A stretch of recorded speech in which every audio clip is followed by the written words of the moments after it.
Hey guys! Tonight we step into the bustling glow of an ancient Persian bazaar, where the air hums with the clatter of carts and the warm, yeasty scent of flatbread fresh from clay ovens.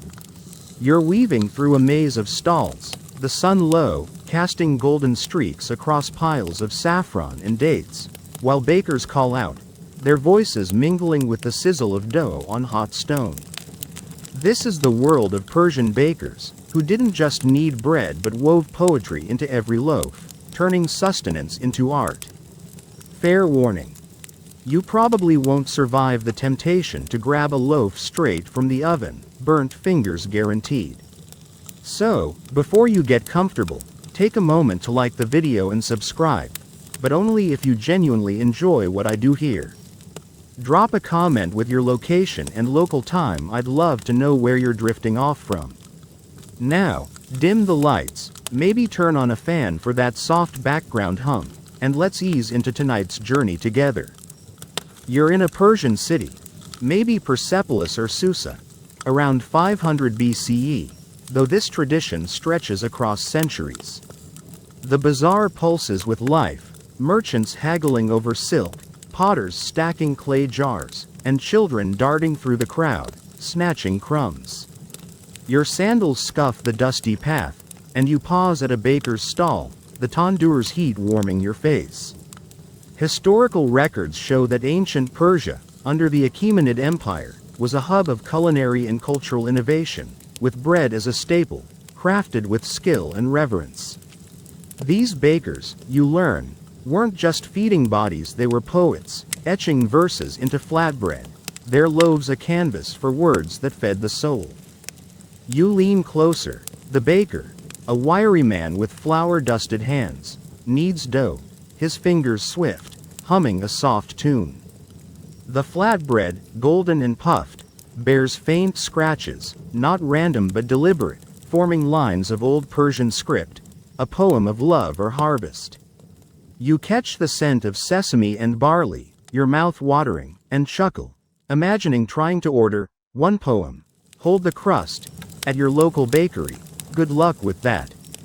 The quirky truth is that some bakers used bread as edible letters, sending messages or blessings baked into loaves for distant kin.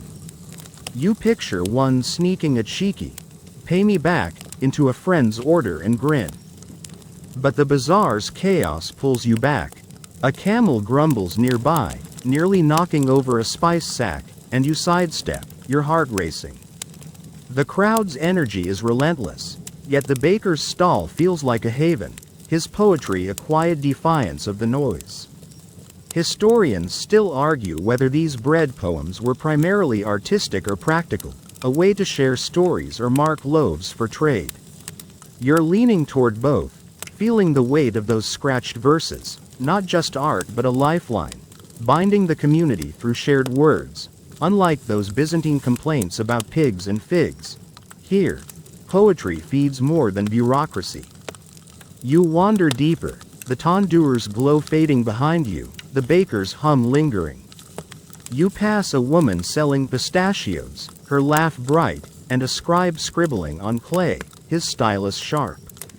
The flatbread's poetry, you realize, is everywhere, not just in loaves but in the bazaar's pulse.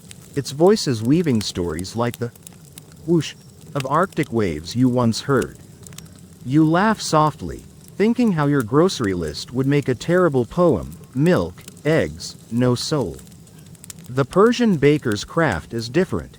Their verses a spark in the market's heart, turning daily bread into something eternal.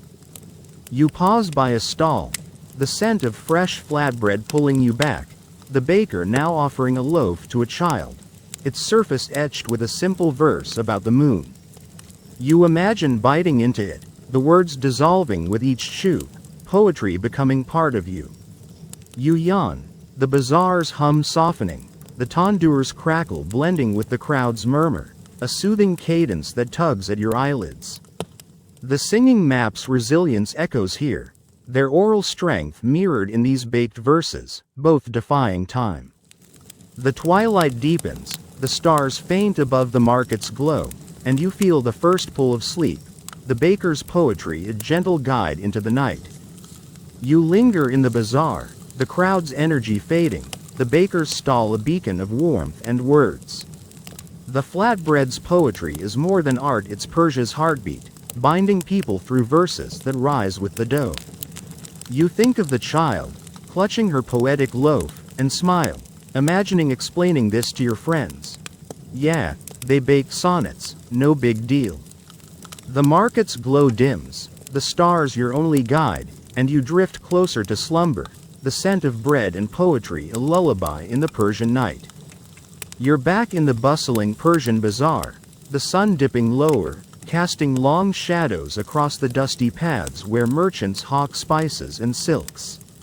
The air hums with the clatter of carts and the warm, yeasty scent of flatbread, pulling you toward a baker's stall tucked between a potter's clay stacks and a weaver's vibrant rugs. The tandoor's glow bathes your face in heat, and you're here to watch these bakers, masters of an ancient craft, knead dough with hands that carry centuries of skill, their work the bedrock for the poetry etched into every loaf. The rhythmic slap of dough against stone echoes like a heartbeat, and you're ready to feel its timeless pulse. You step closer, your sandals scuffing the ground, the bazaar's chaos fading as you focus on the baker. A weathered man with eyes sharp as a falcon's, his hands moving with a grace that belies their calluses. He kneads a ball of dough, folding and pressing, the mixture of barley flour and water yielding under his touch. Historical records affirm that bread making in ancient Persia, under the Achaemenid Empire around 500 BCE, was a revered craft, with bakers using clay tandoors to produce flatbreads that fed both body and spirit. This dough, you learn, is more than food, it's a canvas, soon to bear verses scratched before baking, a tradition as old as the empire's roads. You smirk as the baker's apprentice, a lanky youth, fumbles a dough ball, nearly dropping it into a pile of sesame seeds. Nice catch, bread juggler, you mutter, chuckling at his sheepish grin. The quirky truth is that some Persian bakers marked their dough with personal seals, like a tiny sun or crescent, to claim their loaves in communal ovens.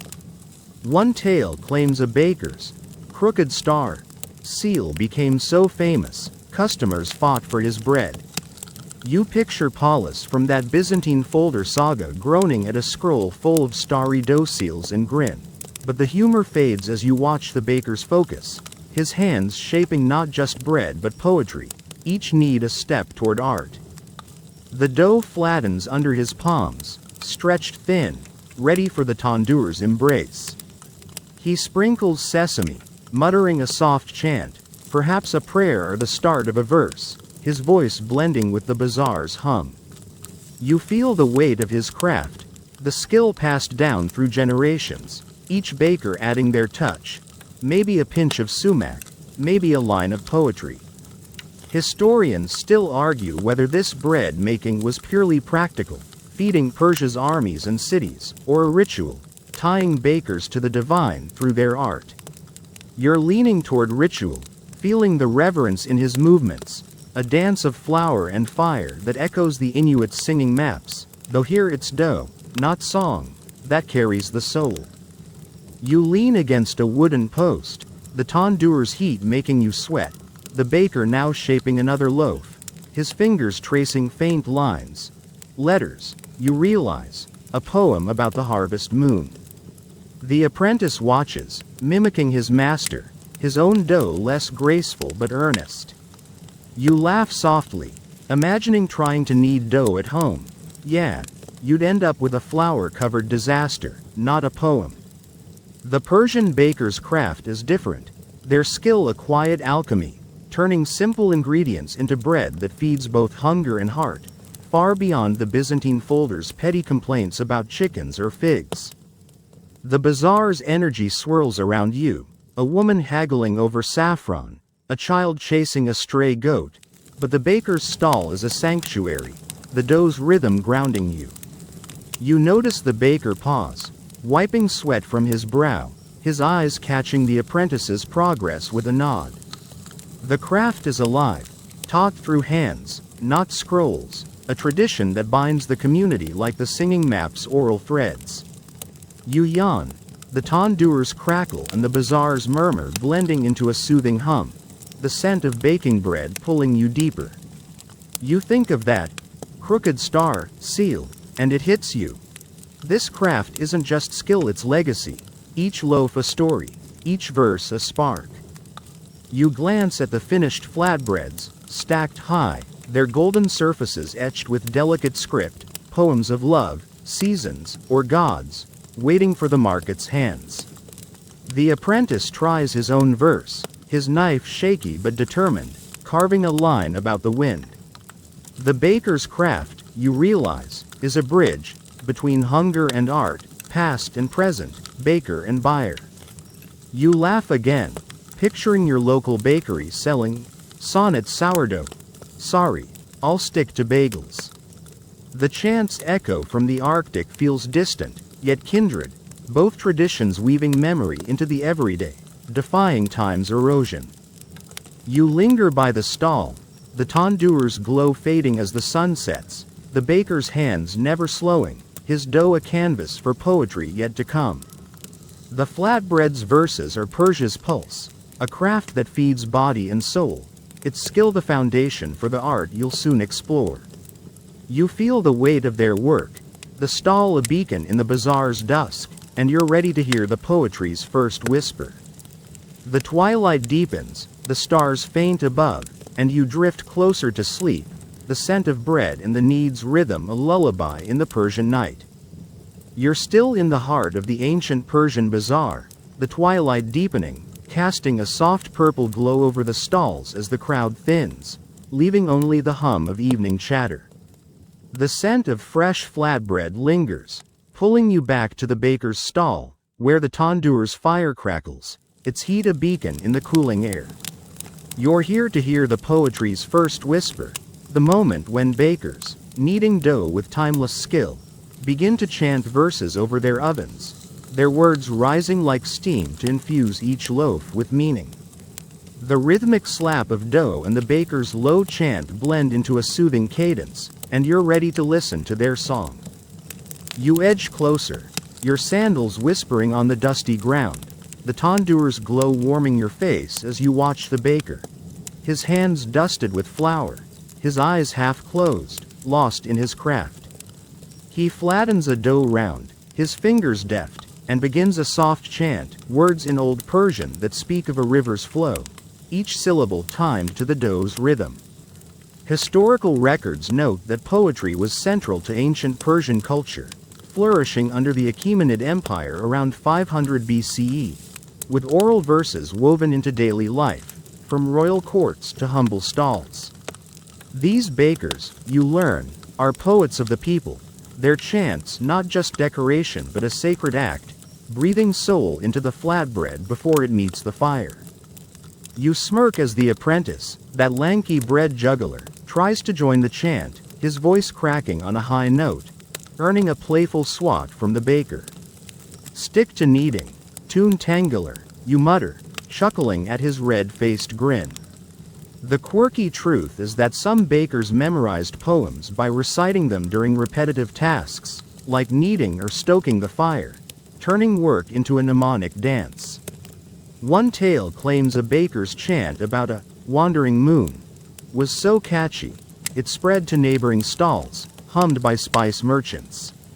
You picture Paulus from that Byzantine folder saga groaning at a scroll full of moonlit chants and grin, but the humor fades as you feel the baker's focus, his words a delicate thread, weaving poetry into the dough's very essence. The baker's chant shifts, now praising the harvest, his voice rising and falling like the river he describes, each line a brushstroke on the flatbread's surface, soon to be scratched with a knife. You lean in, catching the scent of sesame and barley, the poetry's whisper a spell that binds the stall's heat to the bazaar's pulse.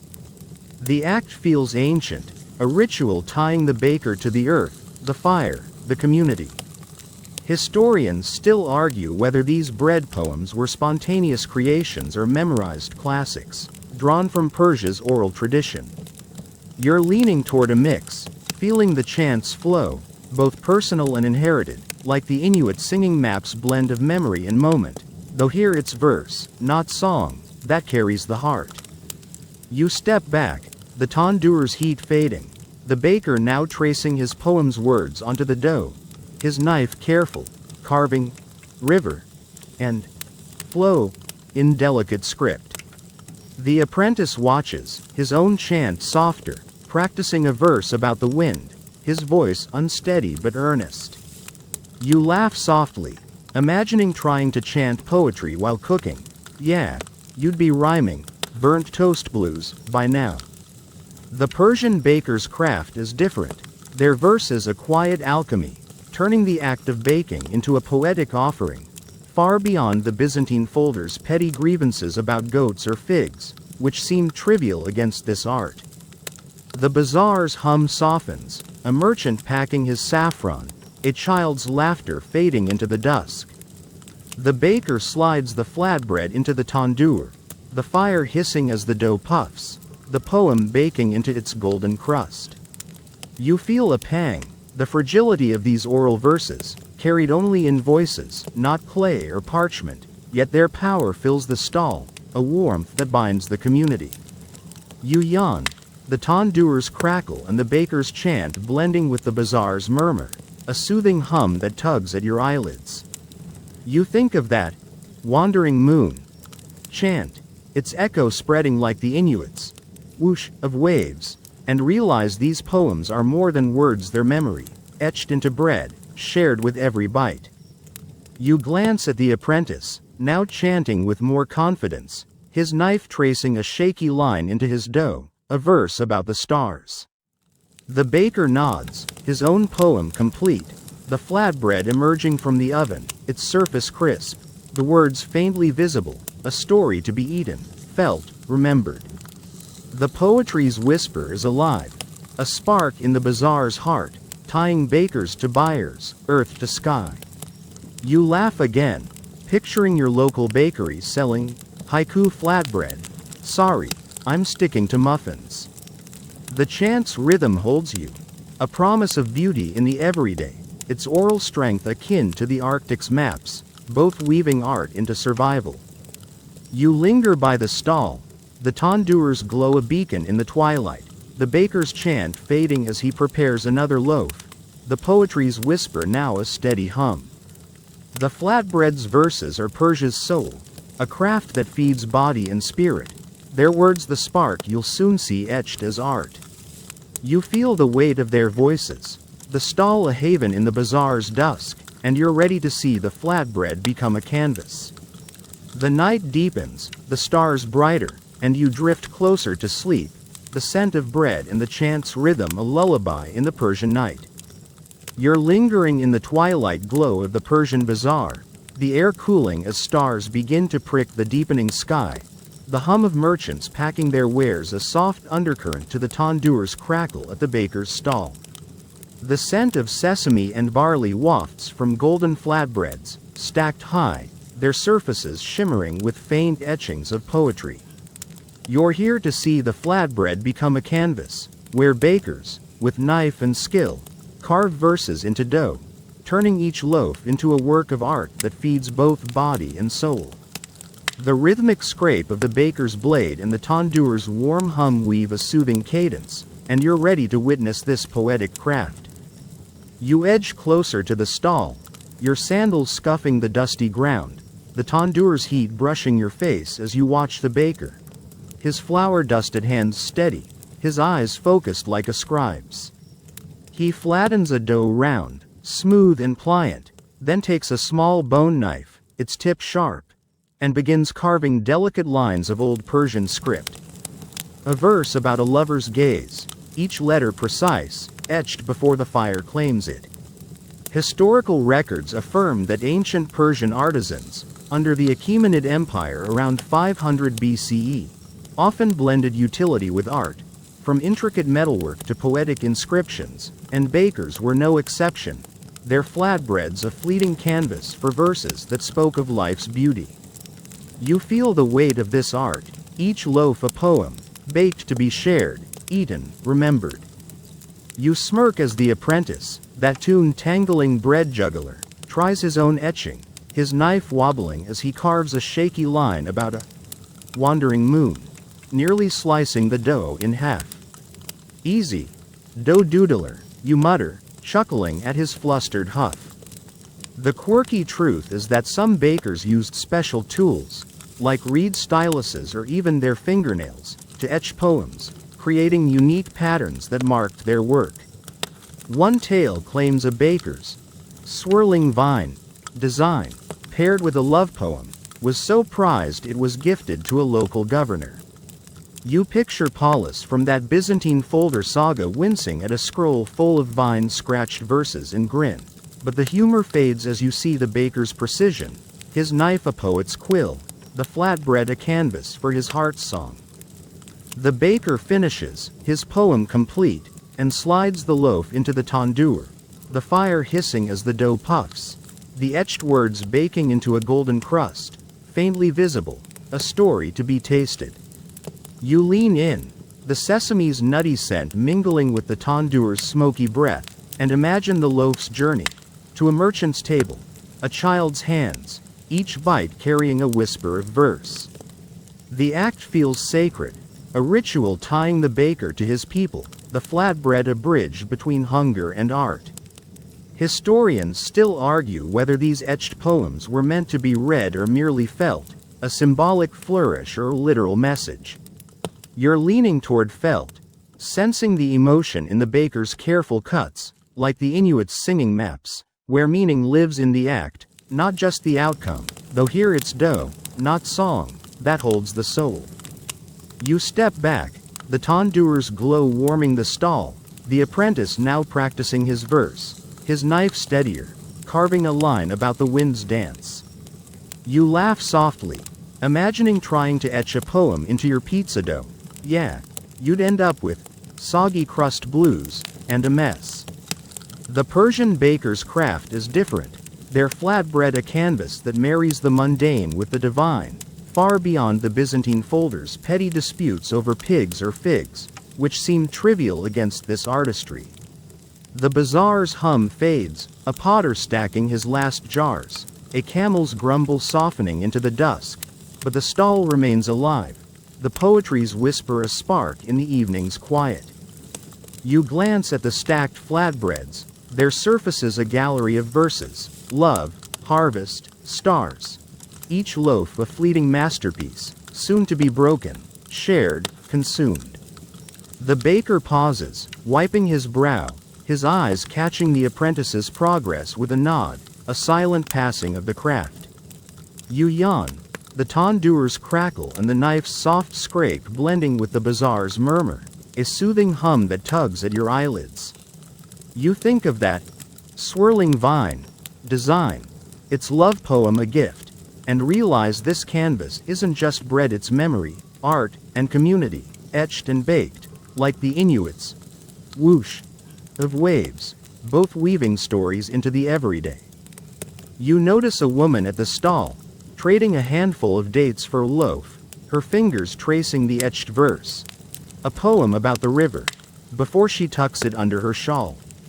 The apprentice's loaf emerges from the tandoor, its wandering moon, faint but proud, a step toward mastery. You laugh again, picturing your local bakery selling engraved bagels. Sorry, I'll pass on the Limerick loaf.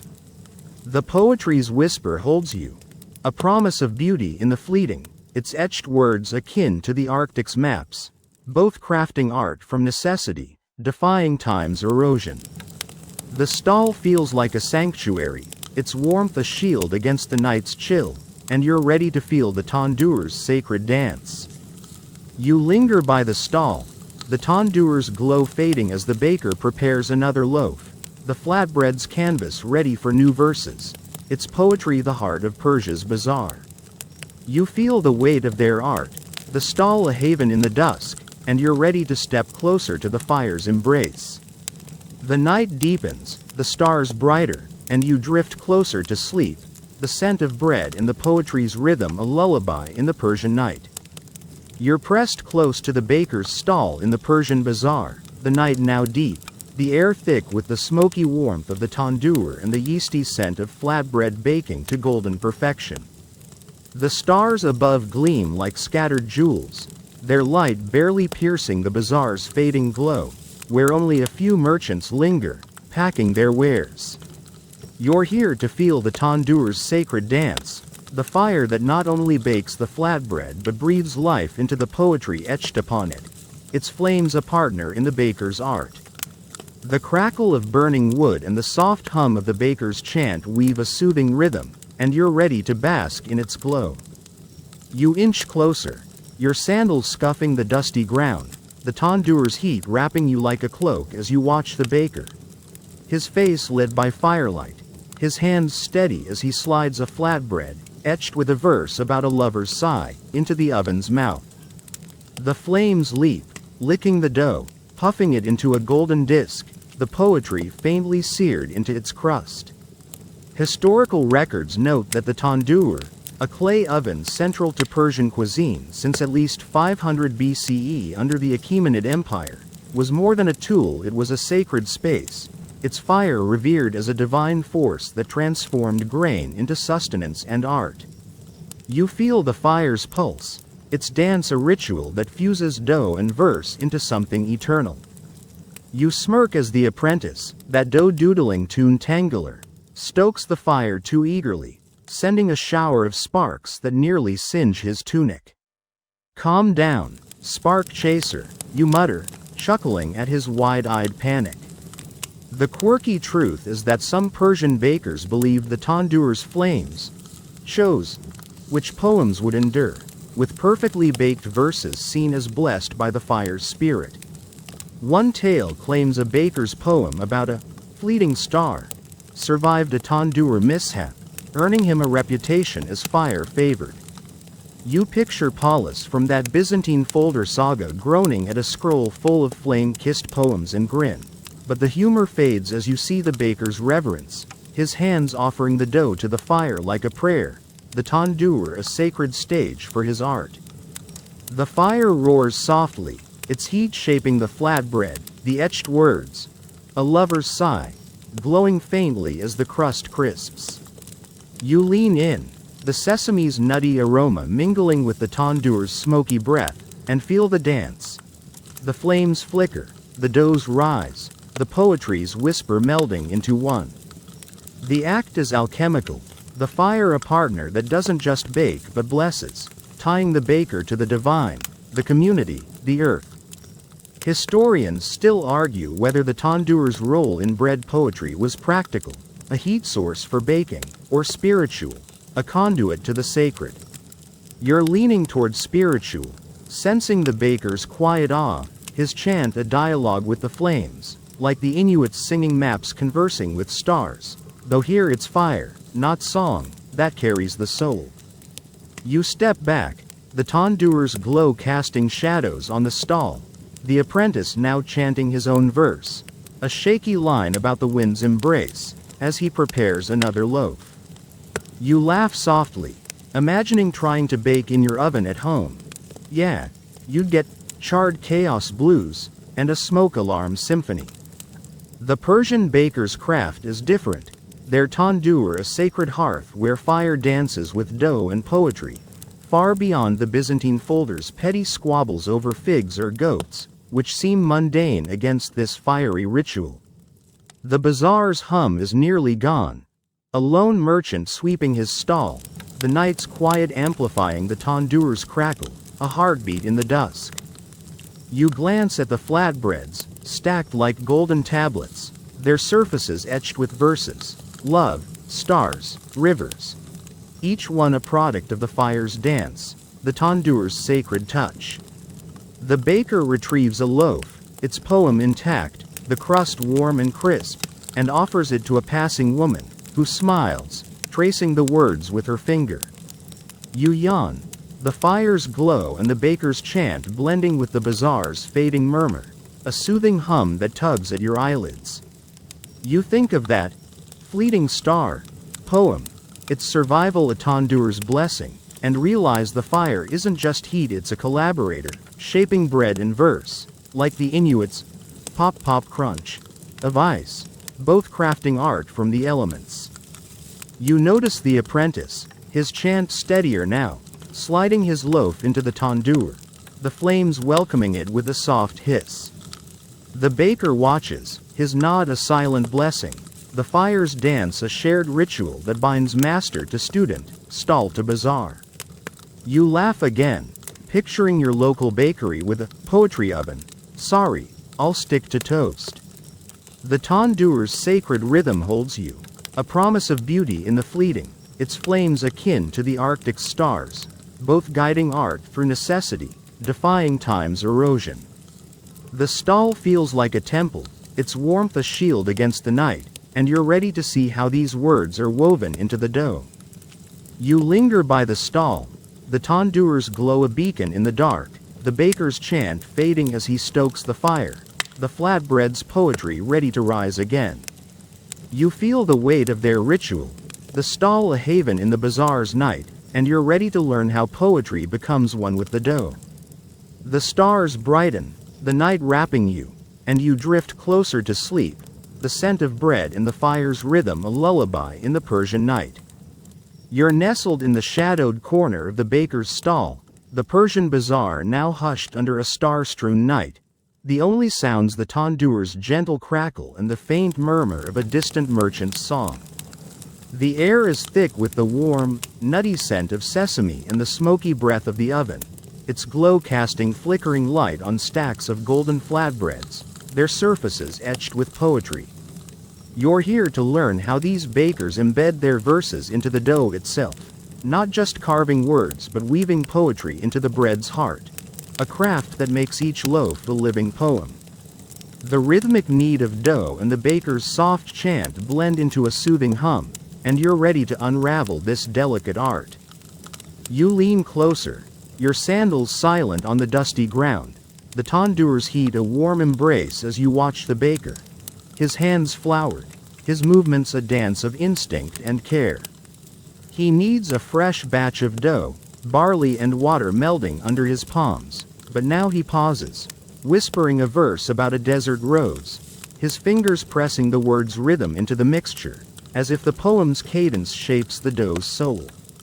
Historical records note that ancient Persian bakers, thriving under the Achaemenid Empire around 500 BCE, often infused their craft with ritual, blending poetry into food to honor both sustenance and spirit. This dough, you realize, isn't just a canvas, it's a vessel, carrying verses from the baker's heart to the eater's hands, baked into every fiber.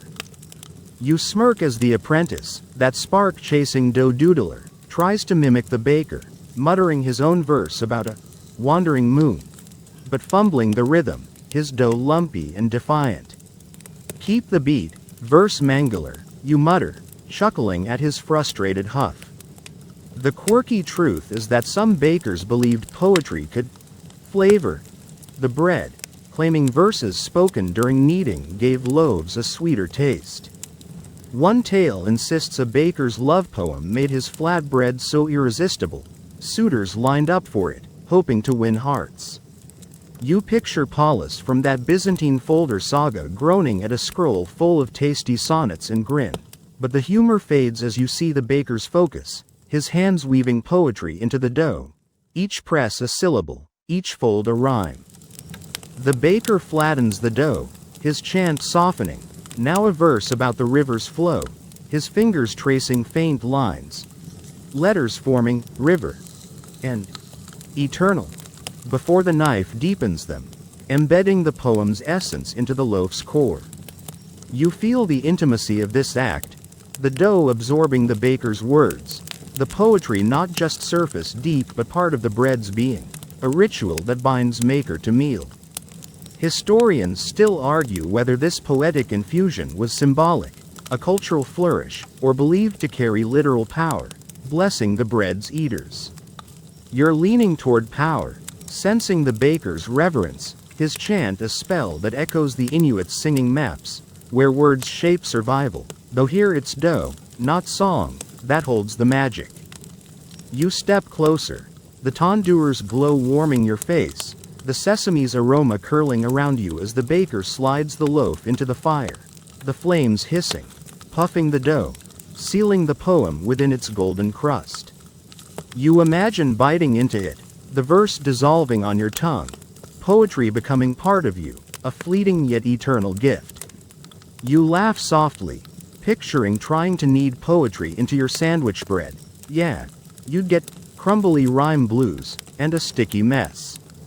The Persian baker's craft is different, their dough a living poem, far beyond the Byzantine folder's petty complaints about figs or goats, which seem trivial against this alchemy of word and wheat. The bazaar's silence deepens, a lone merchant's cart creaking in the distance, the night wrapping the stall like a shawl. The apprentice tries again, his chant steadier, pressing a verse about the wind into his dough, his hands more confident, learning to weave words with care. You yawn, the tandoor's crackle and the baker's whisper blending with the night's quiet, a soothing hum that tugs at your eyelids. You think of that swirling vine poem, its love baked into a governor's gift, and realize this craft isn't just art, it's connection, each loaf a shared verse, like the Inuits' pop pop crunch of ice, both weaving stories into the everyday. You glance at the flatbreads, stacked high, their etched surfaces glowing faintly, verses of rivers, moons, roses. Each one a poem kneaded into being, ready for the bazaar's hands. The baker pauses, offering a loaf to a passing child, her fingers tracing the words, a smile lighting her face. You laugh again, imagining your local bakery selling poetry pita. Sorry, I'll stick to rolls. The tandoor's sacred dance lingers, its fire a partner in this craft, but it's the dough's embrace of poetry that holds you. A promise of beauty in the fleeting, its verses akin to the Arctic's maps, both crafting art from necessity. The stall feels like a hearth, its warmth a shield against the night, and you're ready to explore the market's poetic buzz. You linger by the stall, the tandoor's glow fading as the baker kneads another batch, the dough ready to receive new verses, its poetry the soul of Persia's bazaar. You feel the weight of their craft, the stall a haven in the night, and you're ready to step into the market's vibrant trade of bread poems. The stars brighten, the night enfolding you, and you drift closer to sleep, the scent of bread and the poetry's rhythm a lullaby in the Persian night.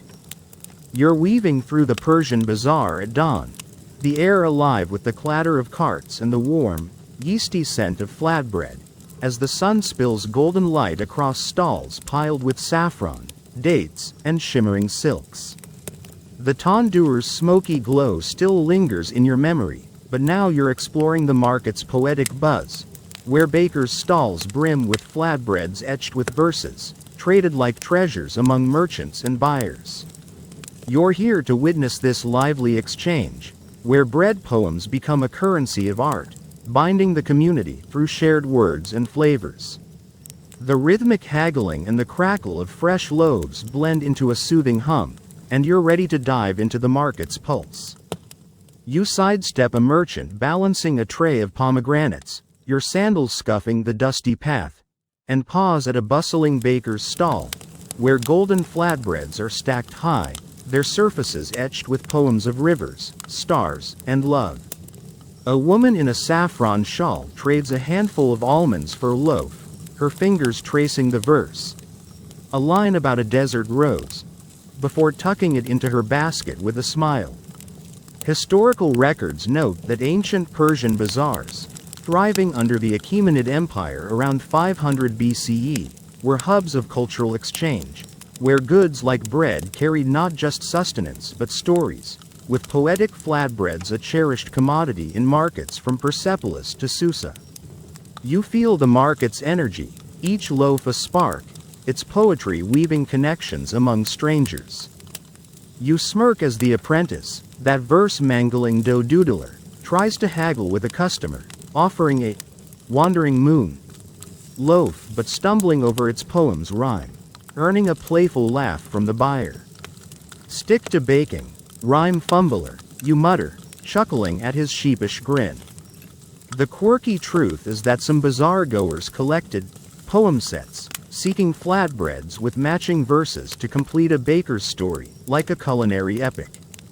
One tale claims a merchant hoarded a set of 4 seasons loaves, displaying them like art until hunger won out.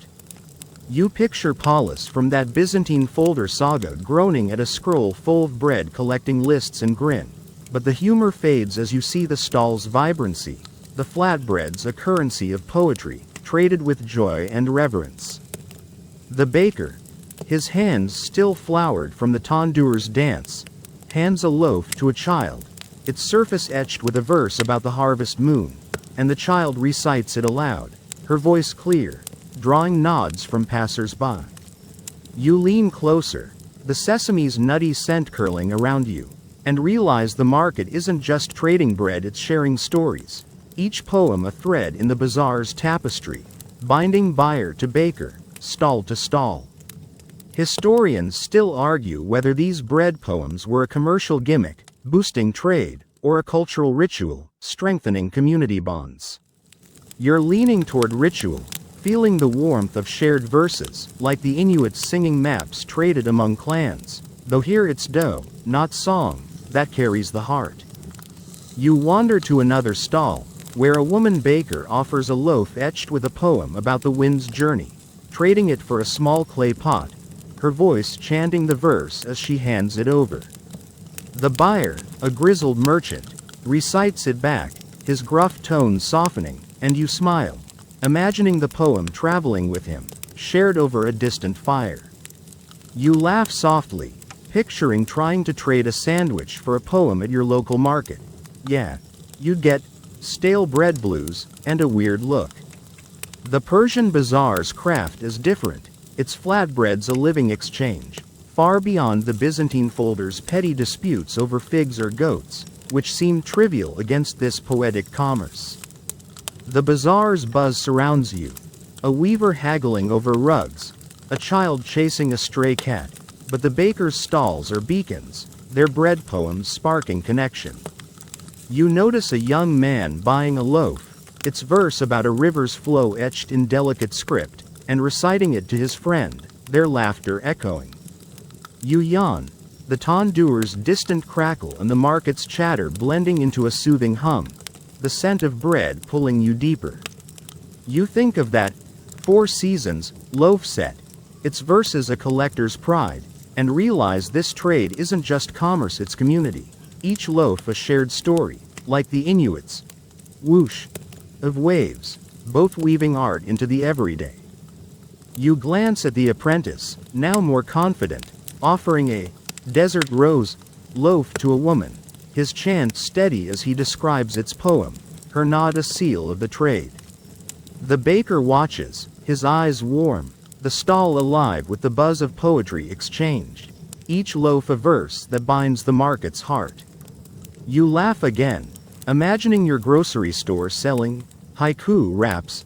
Sorry, I'll stick to tortillas. The market's rhythm holds you, a promise of connection in the fleeting, its bread poems akin to the Arctic's maps, both crafting bonds through shared craft, defying time's erosion. The stall feels like a hearth, its warmth a shield against the night, and you're ready to join the community's shared verse.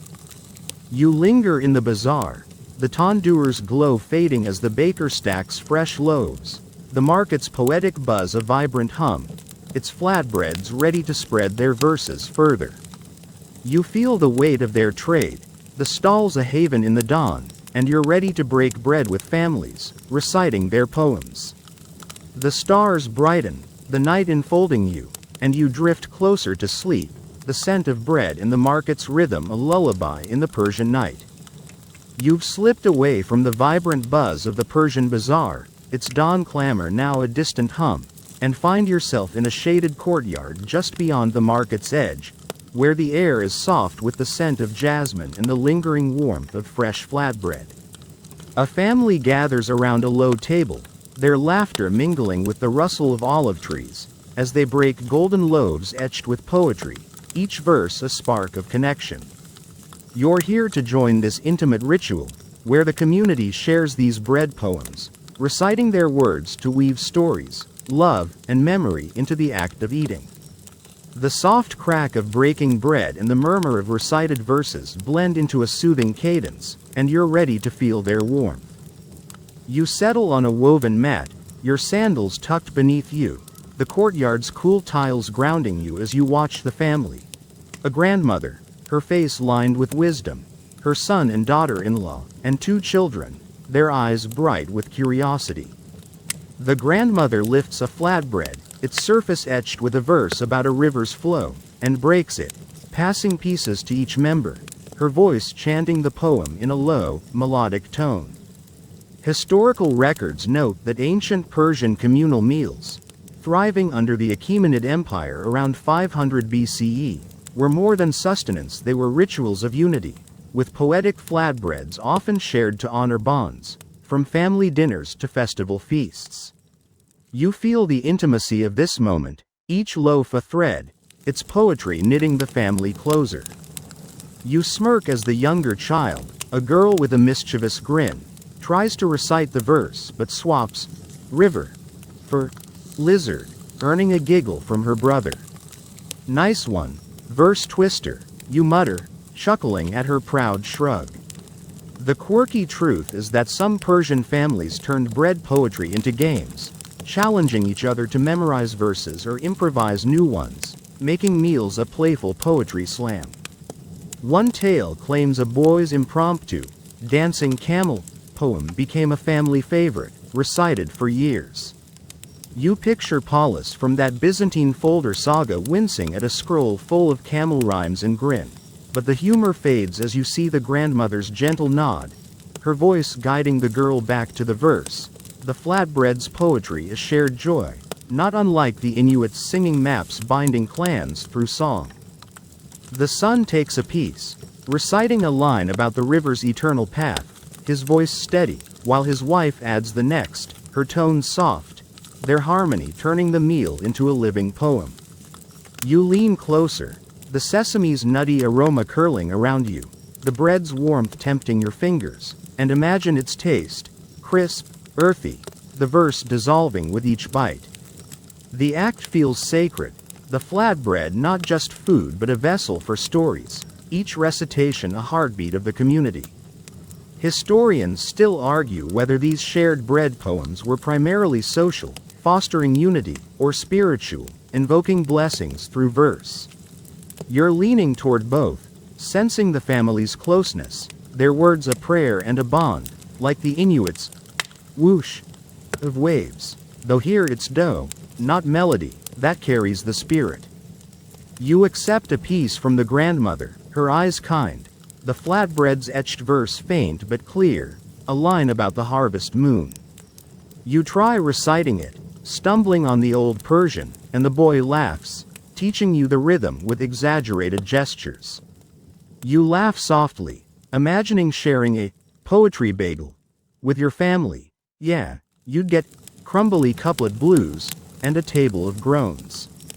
The Persian ritual is different, its flatbread's a shared art, far beyond the Byzantine folder's petty disputes over figs or pigs, which seem trivial against this communal verse. The courtyard's peace surrounds you, a breeze stirring the olive leaves, the family's voices a gentle chorus in the morning light. The daughter-in-law breaks another loaf, this one etched with a poem about the wind's journey, and recites it, her voice weaving the verse into a story of a traveler's hope, the children listening, wide-eyed. You yawn, the crack of bread and the murmur of poetry blending with the courtyard's rustle, a soothing hum that tugs at your eyelids.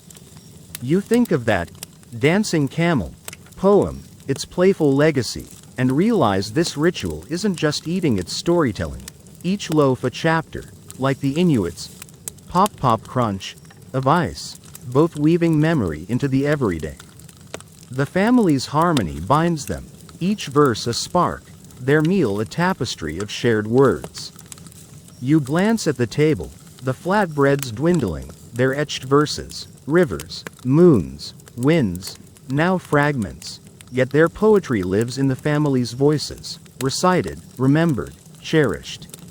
The grandmother offers you another piece, her smile warm, and you recite the moon verse better this time, earning the boy's nod. You laugh again, picturing your local diner serving sonnet sliders. Sorry, I'll stick to fries. The ritual's rhythm holds you, a promise of connection in the fleeting, its bread poems akin to the Arctic's maps, both crafting bonds through shared art, defying time's erosion. The courtyard feels like a sanctuary, its warmth a shield against the day, and you're ready to see how stars guide these poets. You linger in the courtyard, the family's voices steady as they share another verse, their melodies fading into a gentle hum, like the breeze through the olives. The bazaar's distant buzz waits beyond, but the flatbread's poetry binds this moment, a ritual that feeds body and soul, its verses the heart of Persia's community. You feel the weight of their sharing, the courtyard a haven in the dawn, and you're ready to explore the stars' poetic inspiration.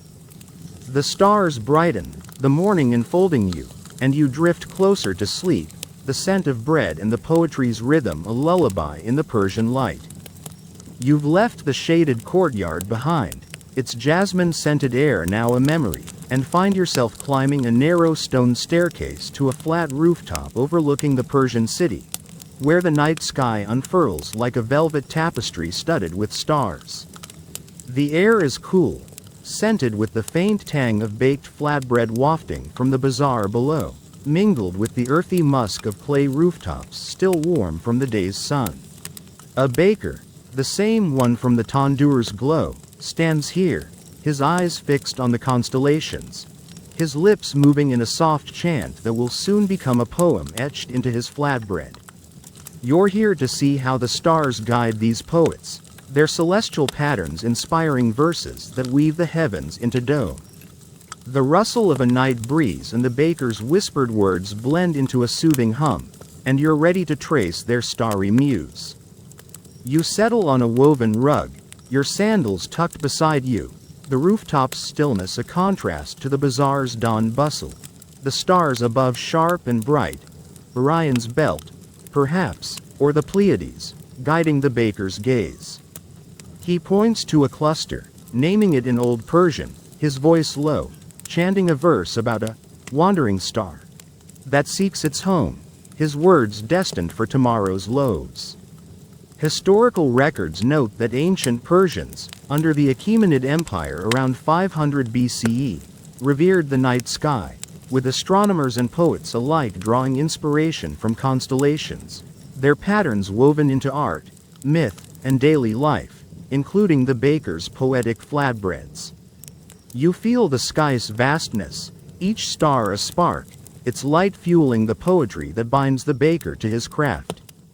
You smirk as the apprentice, that rhyme-fumbling doodler, clambers onto the roof, tripping over a clay pot and nearly toppling a drying rack of herbs, his muttered curse earning a stern glance from the baker. "Watch your step, star stumbler," you mutter, chuckling at his sheepish grin. The quirky truth is that some bakers claimed specific stars, spoke their poems, with one legend insisting a baker's falling star verse, inspired by a meteor, brought luck to those who ate his bread. You picture Paulus from that Byzantine folder saga groaning at a scroll full of meteor rhymes and grin, but the humor fades as you see the baker's focus, his chant a dialogue with the heavens, each syllable a step toward a loaf that will carry the star's light. The baker's verse shifts, now tracing a constellation's arc, his words painting a tale of a celestial river flowing across the sky, his hands gesturing as if kneading the poem into invisible dough. You lean closer, the night's coolness brushing your skin, and imagine the flatbread, its surface etched with river and sky, baked to share this starry story with the bazaar. The act feels cosmic, the stars not just inspiration but co-creators, their patterns guiding the baker's art as surely as they guide travelers.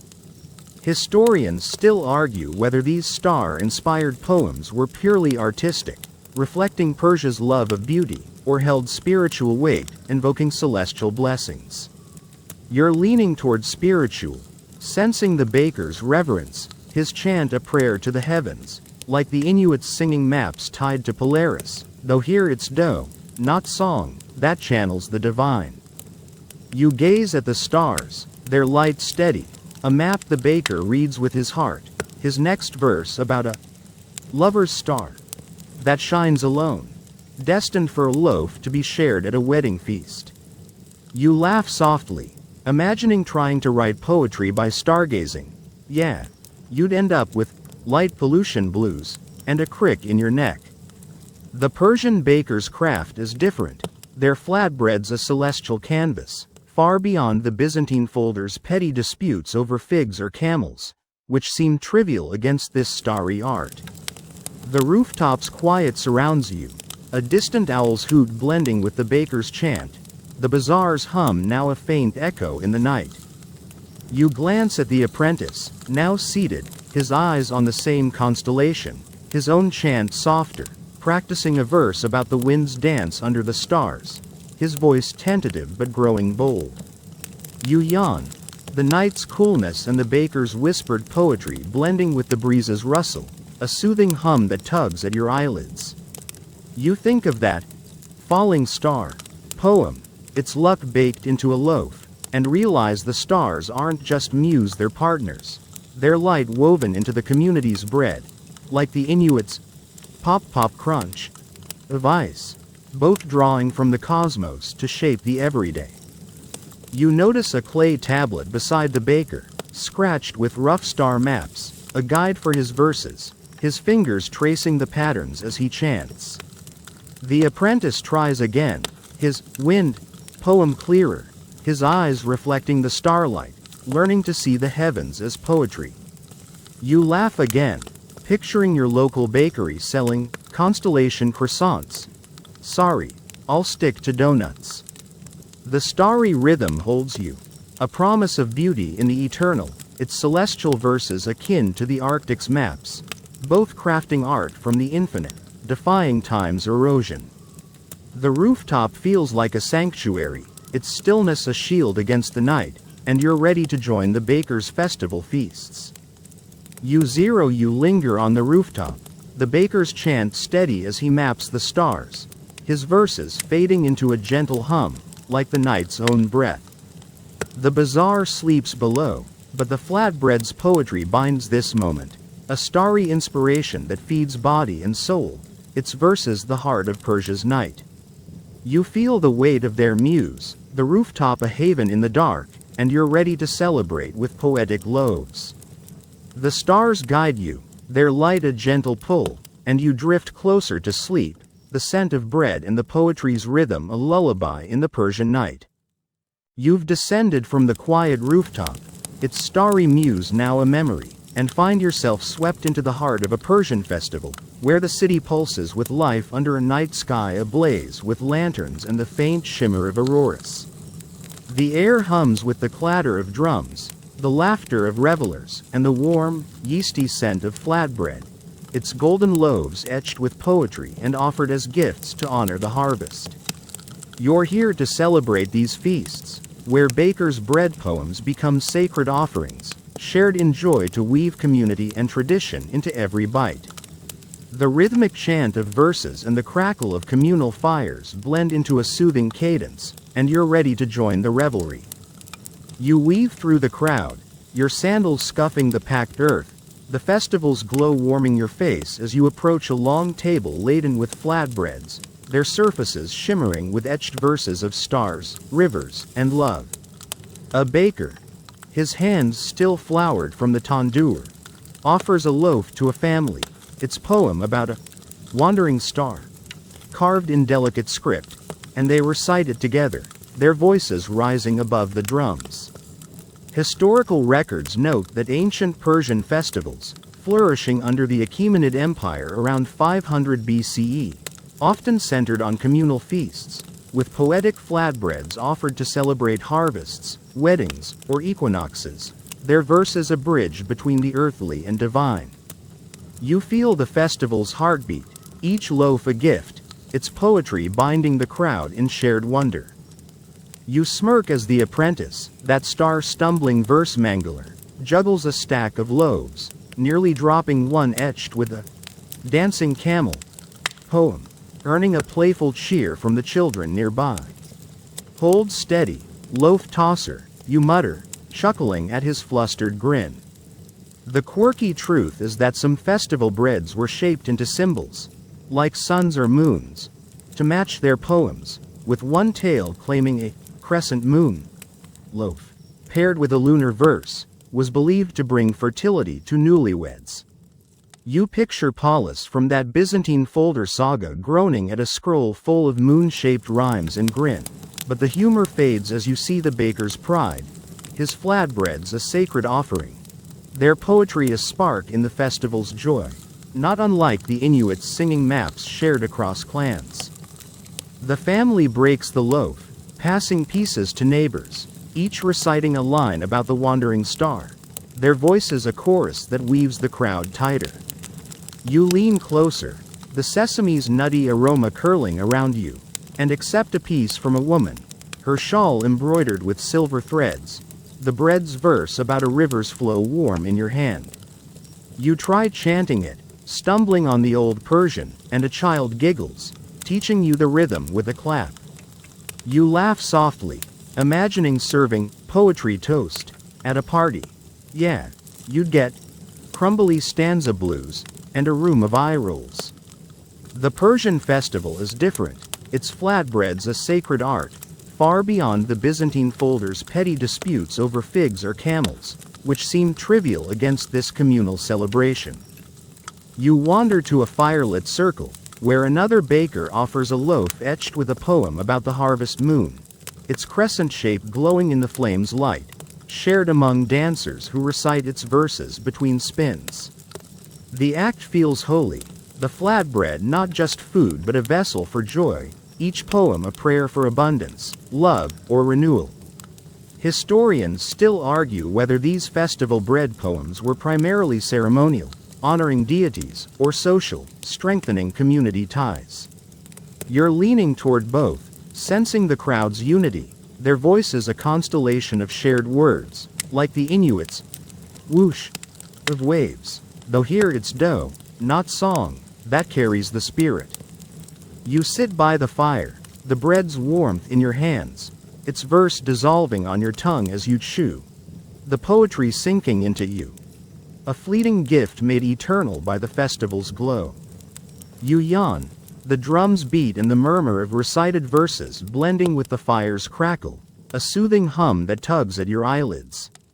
You think of that crescent moon loaf, its fertility blessing a festival favorite, and realize this feast isn't just eating, its celebration, each loaf a story, like the Inuits' pop pop crunch of ice, both weaving memory into the moment. The crowd's harmony binds them, each verse a spark, their feast a tapestry of shared light. You glance at the table, the flatbreads dwindling, their etched verses, stars, moons, rivers, now fragments, yet their poetry lives in the revelers' voices, chanted, cherished, alive. The apprentice, now bolder, offers a lover's star loaf to a young couple, his chant clear, their smiles a seal of the gift. You laugh again, picturing your local cafe serving sonnet scones. Sorry, I'll stick to muffins. The festival's rhythm holds you, a promise of joy in the fleeting, its bread poems akin to the Arctic's maps, both crafting bonds through shared art, defying time's erosion.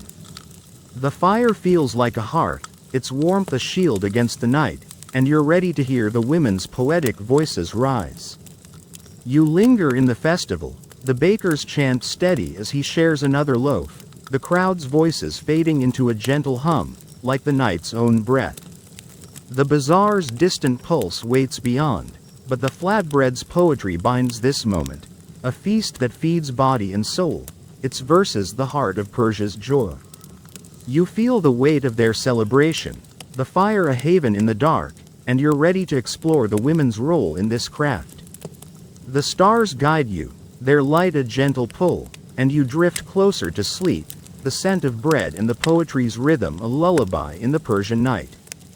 You're back in the Persian bazaar, the midday sun casting a golden haze over the stalls, where the air hums with the clatter of merchants and the warm, yeasty scent of flatbread fresh from the tandoor. The festival's firelit glow lingers in your memory, but now you're drawn to a quieter corner, a bakery tucked behind a curtain of woven reeds, where women bakers knead dough and chant verses that weave poetry into their loaves. You're here to hear these women's voices rise, their songs and poems shaping the flatbreads with a grace that binds family, community, and tradition. The rhythmic slap of dough and the soft cadence of their chants blend into a soothing hum, and you're ready to feel their poetic power.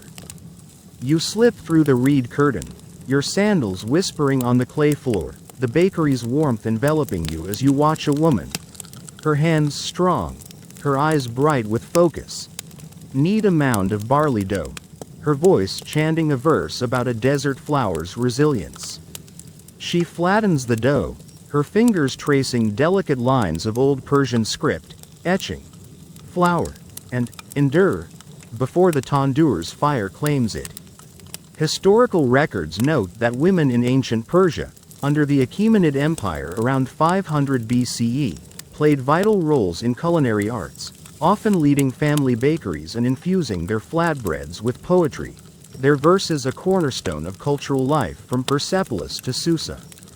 You feel the strength of her chant, each loaf a testament to her voice, its poetry a thread in the bazaar's heart. You smirk as a younger woman, likely her daughter, joins the chant but swaps a word, turning flower to flame, earning a playful tisk from her mother. Mind your verse, spark singer, you mutter, chuckling at her sheepish grin. The quirky truth is that women bakers sometimes wove secret poems into their bread, using coded phrases to share messages with kin or lovers, hidden in plain sight.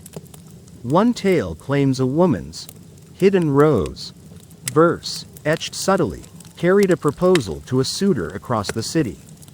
You picture Paulus from that Byzantine folder saga groaning at a scroll full of coded rose poems and grin, but the humor fades as you see the elder woman's focus, her chant a powerful weave of poetry and dough, her voice a beacon in the bakery's glow. The mother's verse shifts, now singing of a river's journey, her hands pressing the rhythm into the dough, her daughter harmonizing, their voices blending like the tandoor's flames, etching the poem's essence into the loaf. You lean closer, the sesame's nutty aroma curling around you, and feel the intimacy of their craft, the dough not just a canvas but a vessel for their stories, their strength. The act is both art and labor, the women's voices rising to shape the flatbread's soul, binding family and buyers alike. Historians still argue whether women's bread poetry was a domestic task or a public art, equal to men's in the bazaar. You're leaning toward equal, sensing the mother's authority, her verses as vital as any man's, like the Inuit women's singing maps, though here it's dough, not song, that carries the power. You step back, the tandoor's heat warming the bakery, the daughter now carving her own verse, a shaky line about the wind's whisper, her knife guided by her mother's steady hand. You laugh softly, imagining trying to chant poetry while baking. Yeah, you'd end up with burnt verse blues and a kitchen disaster. The Persian women's craft is different, their flatbreads a poetic legacy, far beyond the Byzantine folder's petty disputes over figs or goats, which seem trivial against this artistry. The bazaar's hum filters through the reeds, a merchant's call, a child's laugh, but the bakery feels like a sanctuary, the women's voices a chorus that grounds the chaos.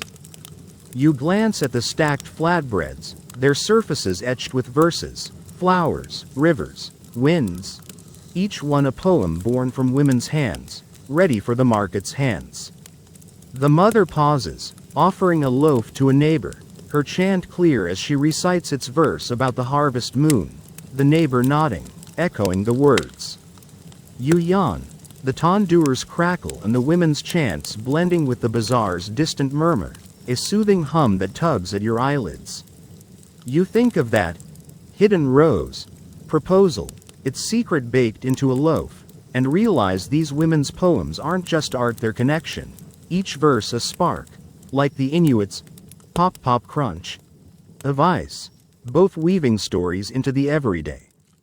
You notice the daughter, her chant steadier now, her knife carving a lover's star verse with growing confidence, her mother's smile a silent blessing. The bakery's warmth binds them, each loaf a shared story, their voices a legacy that carries the community's heart. You laugh again, picturing your local bakery selling sonnet ciabatta. Sorry, I'll stick to breadsticks. The women's rhythm holds you, a promise of strength in the fleeting, their bread poems akin to the Arctic's maps, both crafting bonds through shared craft, defying time's erosion. The bakery feels like a hearth, its warmth a shield against the day, and you're ready to see how children learn these rhymes. You linger in the bakery, the women's voices steady as they knead and chant, their verses fading into a gentle hum, like the bazaar's own breath. The festival's firelit joy waits beyond, but the flatbread's poetry binds this moment, a craft that feeds body and soul, its verses the heart of Persia's women.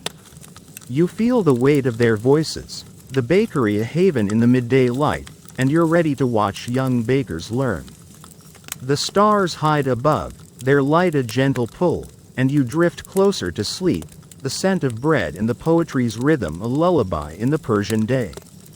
You're still within the reed-curtained bakery in the Persian bazaar, the midday sun filtering through the woven screen, casting dappled light across the clay floor where the scent of sesame and warm flatbread fills the air.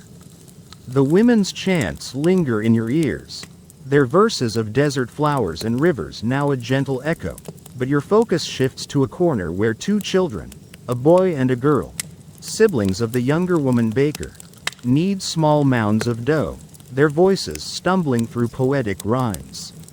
You're here to watch these young bakers learn, memorizing the verses that will one day etch their own flatbreads, carrying the tradition forward. The rhythmic giggles and the soft slap of dough blend into a soothing hum, and you're ready to witness their budding craft. You settle on a low stool, your sandals brushing the floor, the bakery's warmth wrapping you as you watch the girl, her hands clumsy but earnest, flatten a dough round while chanting a verse about a wandering star, her tongue tripping over the old Persian words. The boy, a bit older, corrects her, his own rhyme about a river's flow more confident, though his dough is lopsided. Historical records note that in ancient Persia, under the Achaemenid Empire around 500 BCE, children were taught culinary and poetic skills early, often in family bakeries, where they memorized verses to preserve oral traditions vital to community life in cities like Persepolis. You feel the weight of their learning, each rhyme a seed, its poetry a legacy to be kneaded into future loaves. You smirk as the boy, a cheeky spark singer in the making, adds a playful whoosh to his river verse, mimicking a breeze and splattering flour on his sister, who squeals in mock outrage. Ease up, rhyme sprinkler, you mutter, chuckling at their antics. The quirky truth is that Persian children sometimes learned poems through rhyme races, competing to recite verses while kneading, making the task a game. One tale claims a girl's rapid, dancing camel chant won her a festival prize, her loaf etched with the same verse. You picture Paulus from that Byzantine folder saga wincing at a scroll full of childish rhymes and grin, but the humor fades as you see the mother's patient smile, her voice guiding the children, the flatbread's poetry a lesson in art and heritage. The mother kneads beside them, her chant steady, reciting a verse about a desert rose, her hands showing the girl how to press the rhythm into the dough, while the boy mimics her knife work, carving a shaky river into his loaf. You lean closer, the tandoor's heat brushing your face, and feel the tenderness of this teaching. The rhymes not just words but a bridge to the past, binding the children to their mother, their ancestors, their bazaar. Historians still argue whether children's role in bread poetry was formal training, like an apprenticeship, or a natural part of family life, absorbed through play. You're leaning toward play, sensing the joy in their giggles. They're learning a dance of love and craft, like the Inuit children singing maps, though here it's dough, not song, that carries the tradition.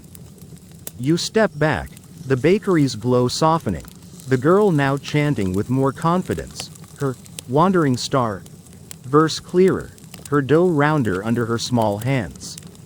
You laugh softly, imagining trying to teach your kids a baking poem.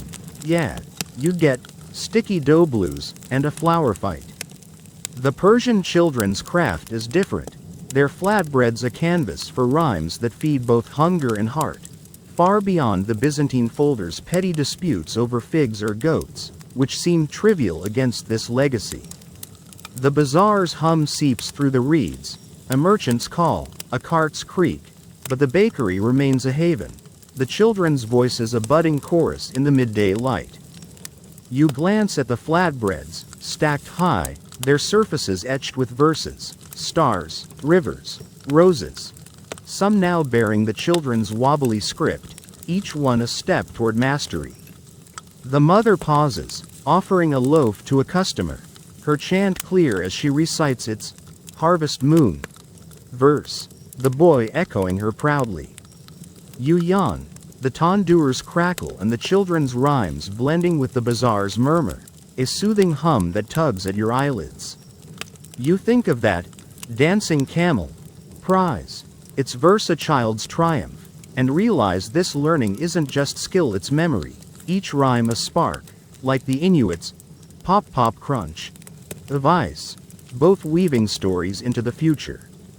You notice the boy, his knife steadier now, carving a lover's star verse with care, his sister watching, her own wandering star loaf baking in the tandoor, their mother's nod a silent blessing. The bakery's warmth binds them, each loaf a shared lesson, their rhymes a legacy that carries the community's soul. You laugh again, picturing your local bakery selling kitty couplet bread. Sorry, I'll stick to cookies. The children's rhythm holds you, a promise of growth in the fleeting, their bread poems akin to the Arctic's maps, both crafting bonds through shared art, defying time's erosion. The bakery feels like a hearth, its warmth a shield against the day, and you're ready to ponder the origins of these verses. You linger in the bakery, the children's voices steady as they chant and knead, their rhymes fading into a gentle hum, like the bazaar's own breath. The festival's joy waits beyond, but the flatbread's poetry binds this moment, a lesson that feeds body and soul, its verses the heart of Persia's youth. You feel the weight of their learning, the bakery a haven in the light, and you're ready to explore the roots of this poetic craft.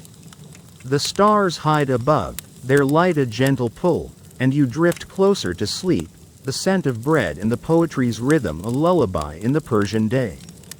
You're still nestled in the reed-curtained bakery of the Persian bazaar, the midday light softening through the woven screen, casting a golden glow across the clay floor where the scent of sesame and fresh flatbread lingers. The children's playful rhymes about wandering stars and dancing camels echo in your ears, but now you sit quietly, pondering the murky origins of this poetic craft, the question of how and why Persian bakers began weaving verses into their dough. The tandoor's gentle crackle and the distant murmur of the bazaar blend with the mother's soft chant, a soothing hum that pulls you into a reflective haze, and you're ready to sift through the mystery of these bread poems' birth. You shift on your low stool, your sandals brushing the floor, the bakery's warmth a comforting embrace as you watch the mother knead a new mound of dough, her voice chanting a verse about a desert rose, her hands pressing the rhythm into the mixture. Her daughter and the children work nearby, their own rhymes filling the air, but your mind drifts to the roots of this tradition.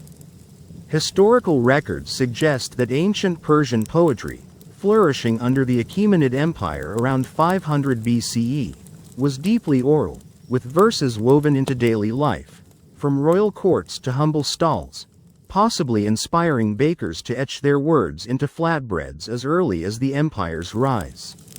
Yet, the spark that lit this craft remains unclear, a riddle as old as the bazaar itself, and you feel its weight, like a star hidden behind clouds. You smirk as the boy, that cheeky rhyme sprinkler, tries to impress his sister with a made-up verse about a singing sparrow, only to mix up the rhythm, earning a giggle and a flour-dusted nudge. Keep it simple, sparrow scrambler, you mutter, chuckling at his pout. The quirky truth is that some Persian tales claim bread poetry began with a mythical baker poet, a woman who, inspired by a dream of the goddess Anahita, sang verses into her dough to bless her village. One legend insists her River of Light poem, etched into a loaf, miraculously fed a starving crowd. You picture Paulus from that Byzantine folder saga groaning at a scroll full of divine dough tales and grin. But the humor fades as you ponder the origins. The bakeries chants a living thread to a past both sacred and practical. Scholars puzzle over whether bread poetry was a deliberate innovation, perhaps by a single visionary like the mother, blending Persia's love of verse with its staple food, or an organic evolution, growing from communal chants around tandoors over centuries. Some argue it was a practical act, marking loaves for trade or festivals, while others see a spiritual root, tying bakers to the divine through poetic offerings. Historians still argue whether the craft's origins lie in necessity, artistry, or devotion, a gift from the gods or a human spark. You're leaning toward a mix, feeling the mother's chant, its rhythm both practical and soulful, like the Inuits singing maps, born from survival and spirit, though here it's dough, not song, that holds the mystery. You lean closer, the tandoor's glow casting shadows on the mother's face, her verse about the desert rose blending with the children's rhymes, a tapestry of voices that hints at the craft's deep roots. You imagine the first baker, under these same stars, chanting a verse to honor the harvest, her knife carving it into dough, a simple act that grew into a tradition. The debate swirls, its answers lost in time, but the poetry's power is undeniable, shaping flatbreads that feed body and heart. You laugh softly, picturing debating this with your friends. Yeah, you'd be arguing over sourdough sonnet blues by now. The Persian craft endures, unlike the Byzantine folder's fragile papyrus, its verses a living archive carried in voices, not ink. The bakery hums with life, the girl now chanting a wandering star verse with confidence, her dough etched with careful lines, while the boy tries a river's flow, his knife wobbly but determined. You yawn, the tandoor's crackle and the family's chants blending with the bazaar's distant buzz, a soothing hum that tugs at your eyelids. You think of that river of light legend, its divine blessing baked into a loaf, and realize the origins, whether myth or truth, are less vital than the craft's persistence, each verse a spark, like the Inuits' pop pop crunch of ice, both weaving stories across time. You glance at the flatbreads, their etched surfaces glowing, roses, stars, rivers, each one a clue to a past that lives in the bakery's rhythm. The mother pauses, offering a loaf to a neighbor, her chant clear, the verse about a harvest moon echoing the children's rhymes, a cycle of memory. You laugh again, imagining your local bakery debating poetry origins over bagels. Sorry, I'll stick to cream cheese. The bakery's rhythm holds you, a promise of mystery in the everyday, its bread poems akin to the Arctic's maps, both rooted in voices that defy time's erosion. The bakery feels like a haven, its warmth a shield against the day, and you're ready to see how these verses face hardship. You linger in the bakery, the family's voices steady as they chant and knead, their rhymes fading into a gentle hum, like the bazaar's own breath. The festival's joy and the women's strength wait beyond, but the flatbread's poetry binds this moment, a question that feeds body and soul, its verses the heart of Persia's past. You feel the weight of their origins, the bakery a sanctuary in the light, and you're ready to face the trials these poems endure. The stars hide above, their light a gentle pull, and you drift closer to sleep, the scent of bread and the poetry's rhythm a lullaby in the Persian day.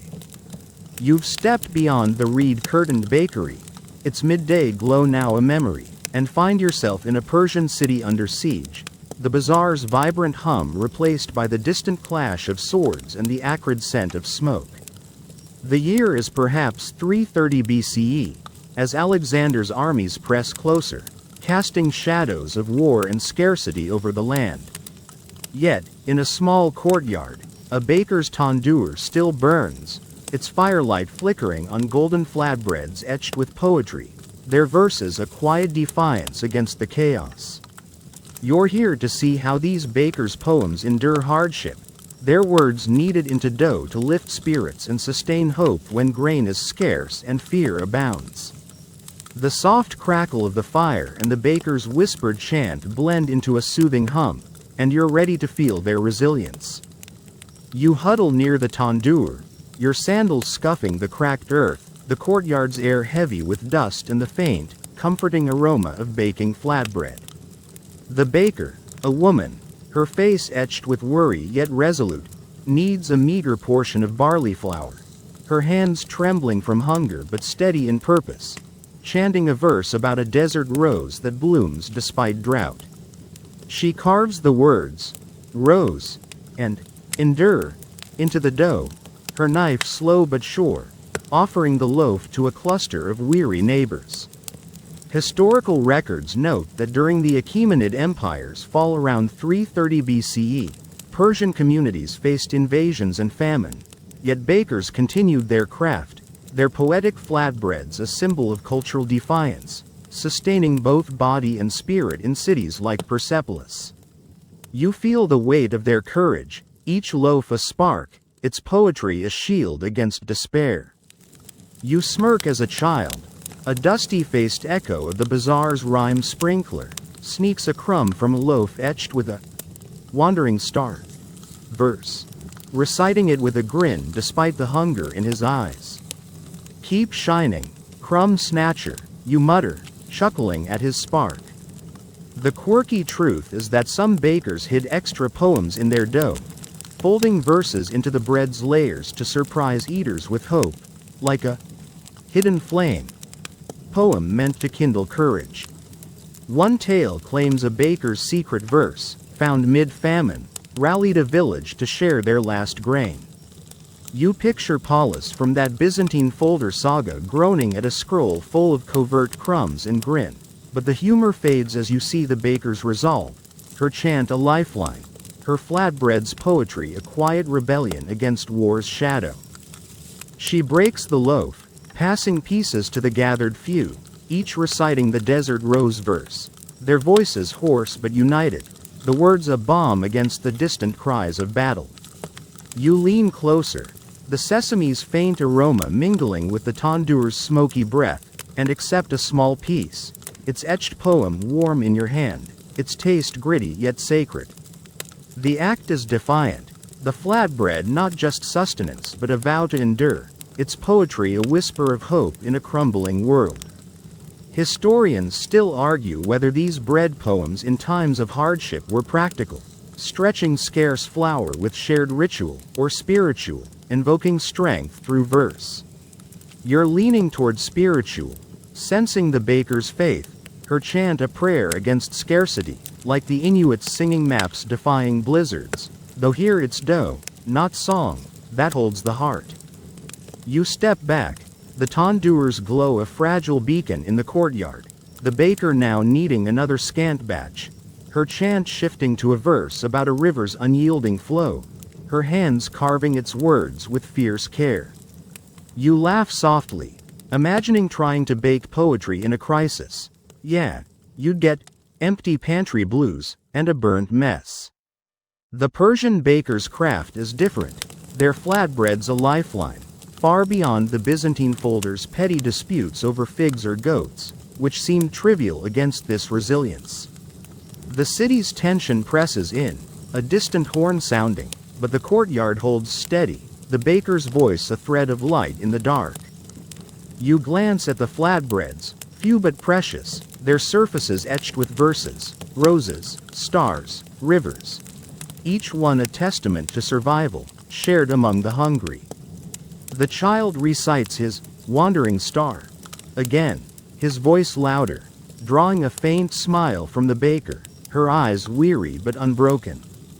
You yawn, the tandoor's crackle and the murmured verses blending with the wind's low moan, a soothing hum that tugs at your eyelids. You think of that hidden flame poem, its courage baked into a loaf, and realize this craft isn't just survival, it's defiance, each verse a spark, like the Inuits' pop pop crunch of ice, both weaving hope into hardship. You notice an elder, her hands trembling, accepting a piece, her voice joining the chant, the desert rose verse a shared vow among the group. The baker's hands never falter, her poetry a gift that outshines the war's shadow, binding the courtyard's souls. You laugh again, picturing your local bakery selling resilience rye. Sorry, I'll stick to rolls. The courtyard's rhythm holds you, a promise of hope in the fleeting, its bread poems akin to the Arctic's maps, both crafting strength through shared art, defying time's erosion. The tandoor feels like a hearth, its warmth a shield against the night, and you're ready to see how these loaves are traded across regions. You linger in the courtyard, the baker's voice steady as she chants, the verses fading into a gentle hum, like the city's own breath.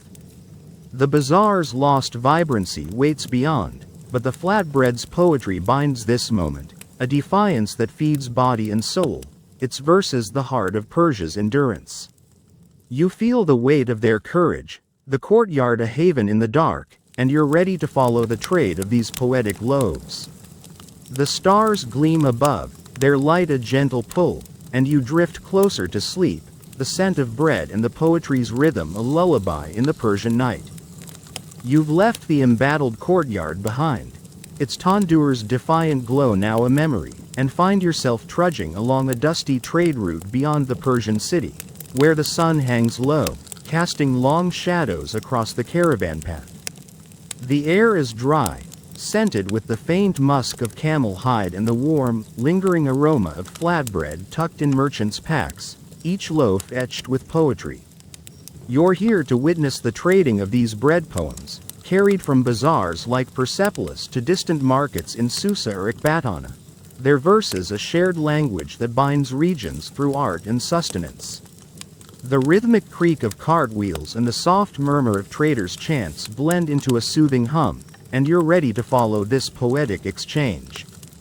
You keep pace with a small caravan, your sandals kicking up dust, the horizon shimmering as you spot a trader. A grizzled man with a sun-worn face, unwrapping a flatbread from a cloth, its surface etched with a verse about a wandering star. He offers it to a fellow merchant in exchange for a handful of dates, both reciting the poem in low, reverent tones, their voices a bridge across the desert. Historical records note that ancient Persian trade routes, flourishing under the Achaemenid Empire around 500 BCE, were vital for cultural exchange, with goods like poetic flatbreads carrying stories and traditions across vast distances, linking communities from the Zagros Mountains to the Persian Gulf. You feel the pulse of this trade, each loaf a spark, its poetry weaving connections among strangers. You smirk as a young trader, a lively echo of the bazaar's rhyme sprinkler, tries to barter a loaf etched with a dancing camel verse, exaggerating its poem's charm to sweeten the deal, only to trip over the rhyme and earn a chuckle from his buyer. Smooth talk, verse haggler, you mutter, chuckling at his sheepish grin.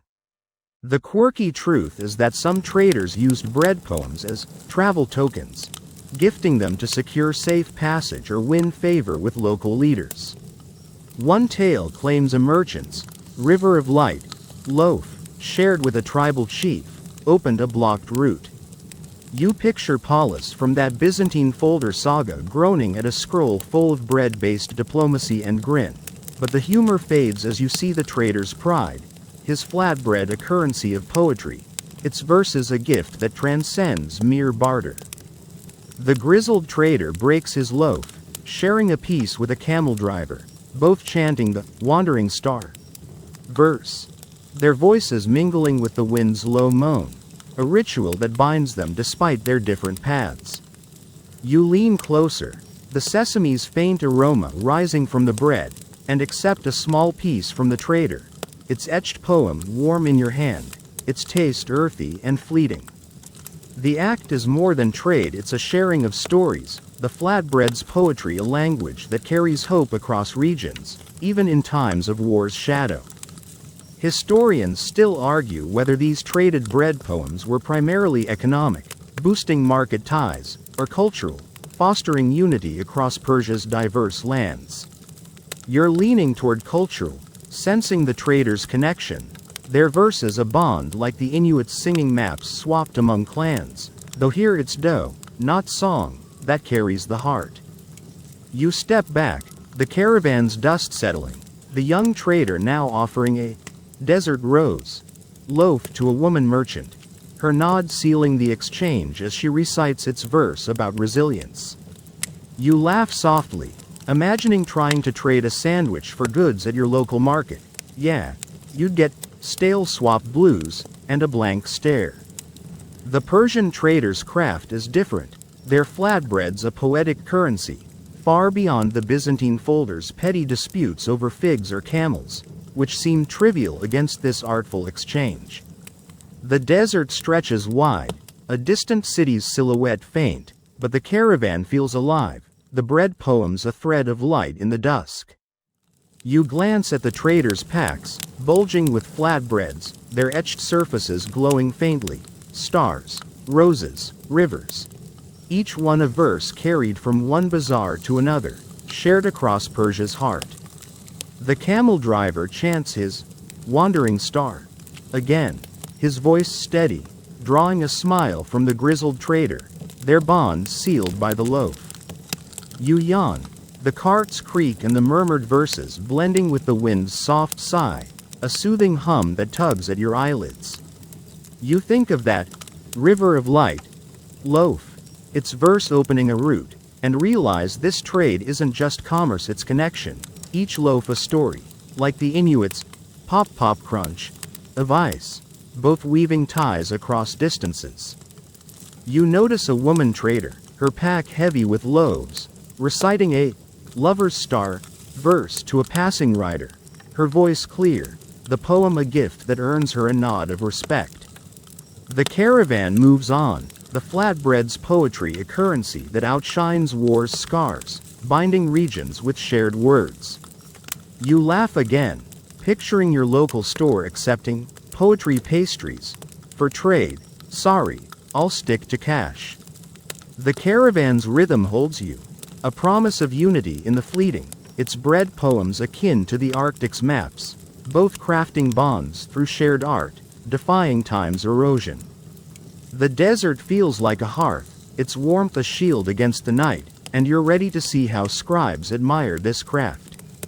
You linger on the trade route, the traders' voices steady as they chant, the verses fading into a gentle hum, like the desert's own breath. The city's trials wait behind, but the flatbread's poetry binds this moment, a trade that feeds body and soul, its verses the heart of Persia's reach. You feel the weight of their journey, the caravan a haven in the dusk, and you're ready to explore the scribe's praise for these loaves. The stars gleam above, their light a gentle pull, and you drift closer to sleep, the scent of bread and the poetry's rhythm a lullaby in the Persian night. You've left the caravan's dusty trail behind, its creaking carts now a memory, and find yourself stepping into a cool, dimly lit study in a Persian city, perhaps Persepolis, where the air carries the faint scent of ink and clay tablets stacked high. The night outside hums softly, the bazaar's distant pulse muted, but within these walls, a scribe, his fingers stained with ink, pores over a flatbread, its golden surface etched with a verse about a wandering star. You're here to see how scribes admire the baker's poetic craft, their words of praise elevating these loaves from market fare to cherished art, preserved in their writings. The rhythmic scratch of the scribe's stylus and the soft rustle of parchment blend into a soothing hum, and you're ready to feel this reverence.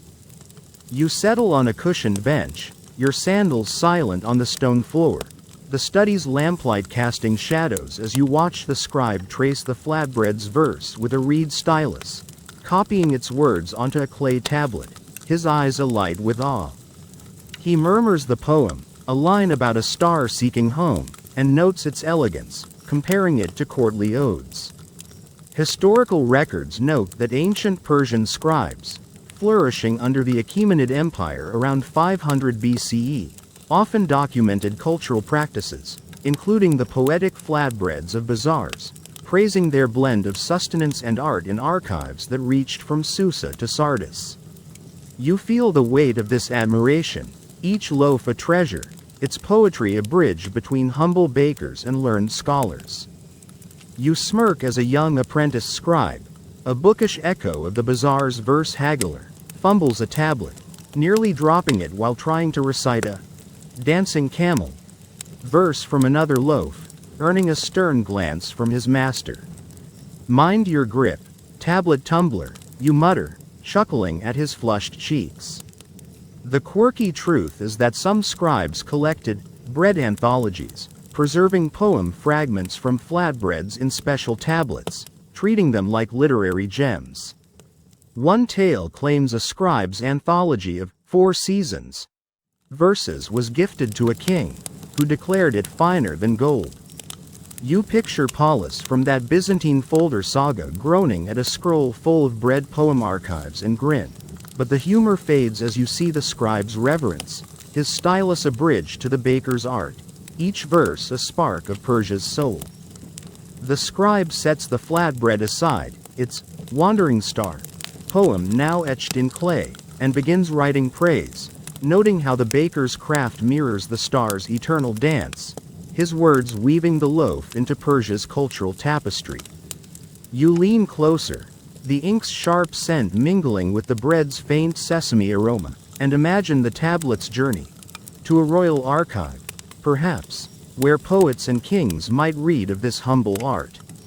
The act feels sacred, the scribe's admiration a testament to the flatbread's power, its poetry not just food but a legacy preserved beyond the bazaar. Historians still argue whether scribes saw bread poems as folk art, worthy of study, or mere curiosities, secondary to courtly verse. You're leaning toward folk art, sensing the scribe's passion, his work akin to the Inuits singing maps, both honoring oral traditions, though here it's clay, not song, that carries the heart. You step back, the lamplight softening, the apprentice now copying a desert rose verse from another loaf, his stylus steadier, his chant soft but earnest, learning to see the baker's poetry as art. You laugh softly, imagining trying to archive your grocery receipts as poetry. Yeah, you'd get checkout line blues and a pile of scribbles. The Persian scribe's craft is different, their tablets a shrine to flatbread's verses, far beyond the Byzantine folder's petty disputes over figs or camels, which seem trivial against this reverence. The study's quiet surrounds you, a distant owl's hoot blending with the stylus's scratch, the bazaar's hum now a faint whisper in the night. You glance at the flatbreads, carefully placed on a wooden stand, their etched surfaces glowing faintly, stars, roses, rivers. Each one a poem now immortalized in clay, admired by scribes who see their beauty. The master scribe pauses, offering you a glimpse of his tablet, its script praising the wandering star, loaf's elegance, his nod a silent invitation to share his awe. You yawn, the lamplight's flicker and the scribe's murmured chant blending with the night's stillness, a soothing hum that tugs at your eyelids. You think of that 4 seasons anthology, its verses a king's treasure, and realize this admiration isn't just study, it's celebration, each loaf a story, like the Inuits, pop pop crunch, of ice, both weaving art into eternity. You notice the apprentice, his chant clearer now, his tablet capturing a lover's star verse with care, his master's nod a silent blessing. The study's warmth binds them, each tablet a shared homage, their words a legacy that carries the baker's craft beyond the tandoor. You laugh again, picturing your local library archiving poetry bagels.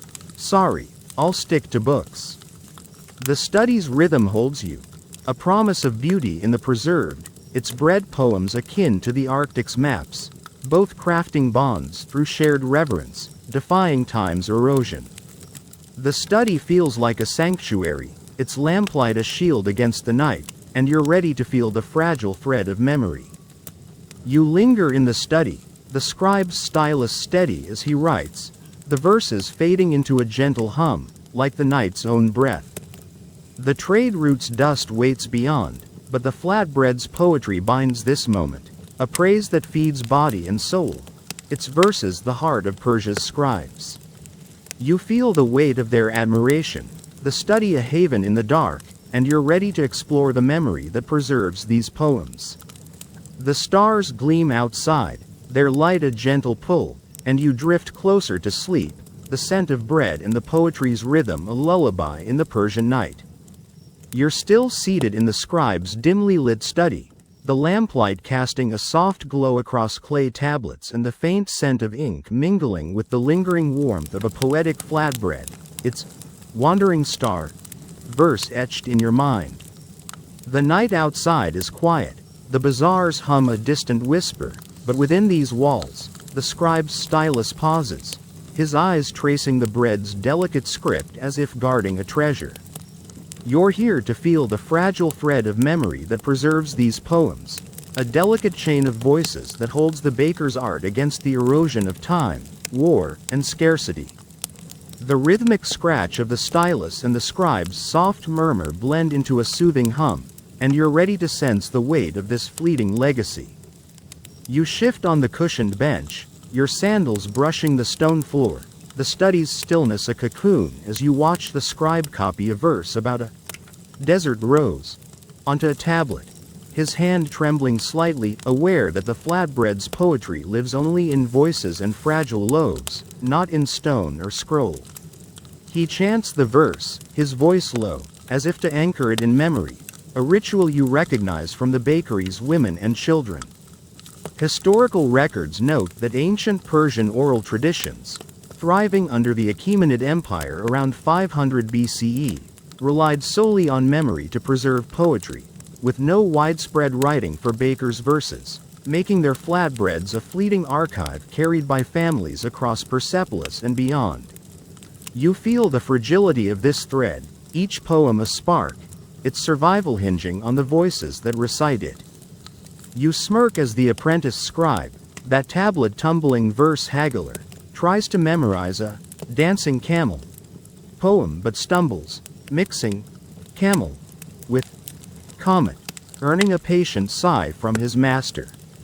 Keep it straight, rhyme fumbler, you mutter, chuckling at his flushed cheeks. The quirky truth is that some bakers taught memory rhymes, short chants to help children recall poems, with one tale claiming a sparrow's flight. Rhyme saved a family's verses during a city's sack. You picture Paulus from that Byzantine folder saga wincing at a scroll full of mnemonic sparrows and grin.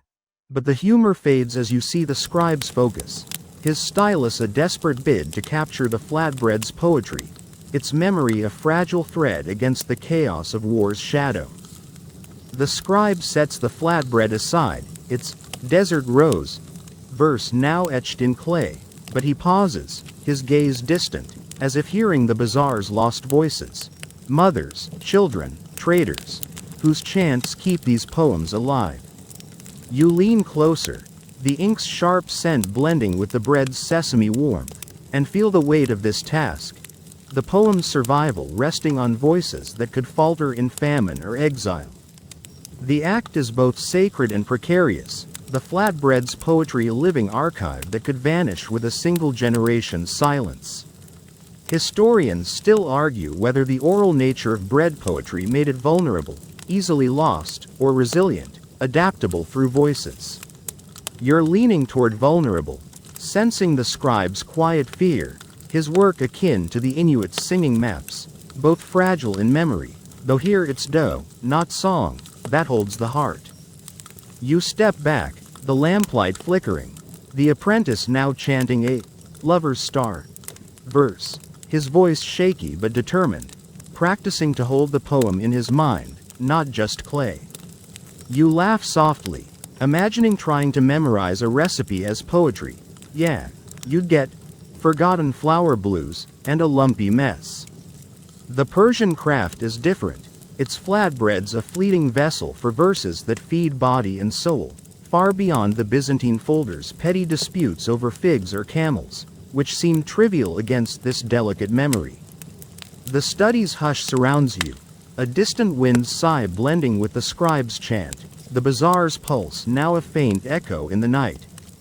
You glance at the flatbreads, their etched surfaces, stars, roses, rivers, resting like relics, their verses preserved in the scribe's tablets but alive only in voices, a chain as fragile as a spider's web. The scribe pauses, offering you a nod, his eyes heavy with the burden of memory, the flatbread's poetry a treasure he fears losing. You yawn, the stylus's scratch and the murmured verses blending with the night's stillness, a soothing hum that tugs at your eyelids. You think of that sparrow's flight rhyme, its verses saving a family's legacy, and realize this memory isn't just preservation, it's survival. Each poem a spark, like the Inuit's pop pop crunch of ice, both clinging to life through voices. You notice the apprentice, his chant steadier now, reciting the lover's star, without error, his master's faint smile a silent blessing, their work a vow to keep the poems alive. The study's warmth binds them, each tablet a fragile link, their voices the true archive of the baker's art. You laugh again, picturing your local library memorizing poetry muffins. Sorry, I'll stick to notes. The study's rhythm holds you, a promise of endurance in the fleeting, its bread poems akin to the Arctic's maps, both crafting legacies through shared memory, defying time's erosion. The study feels like a sanctuary, its lamplight a shield against the night, and you're ready to face the shadow of invasion. You linger in the study, the scribe's voice steady as he chants, the verses fading into a gentle hum, like the night's own breath. The trade route's dust and war's scars wait beyond, but the flatbread's poetry binds this moment, a memory that feeds body and soul, its verses the heart of Persia's resilience. You feel the weight of their fragility, the study a haven in the dark, and you're ready to see how invasion threatens this craft. The stars gleam outside, their light a gentle pull, and you drift closer to sleep, the scent of bread and the poetry's rhythm a lullaby in the Persian night. You've left the scribe's lamplit study behind, its clay tablets now a memory, and find yourself in the heart of a Persian city, perhaps Persepolis, around 330 BCE, where the air is thick with the dust of approaching armies and the acrid tang of burning fields. The bazaar's vibrant hum is silenced, its stalls shuttered, but a faint scent of flatbread lingers, rising from a hidden bakery where a tandoor still burns, its golden loaves etched with defiant poetry. You're here to see the dark shadow of invasion, as Alexander's conquest threatens to unravel the baker's tradition, their verses at risk of being lost to fire and sword. The distant clash of metal and the baker's whispered chant blend into a soothing, yet somber hum, and you're ready to feel the strain on this fragile craft. You slip into a narrow alley, your sandals scuffing the cracked stone, the bakery's hidden door barely ajar, its tandoors glow a fragile beacon in the city's gloom.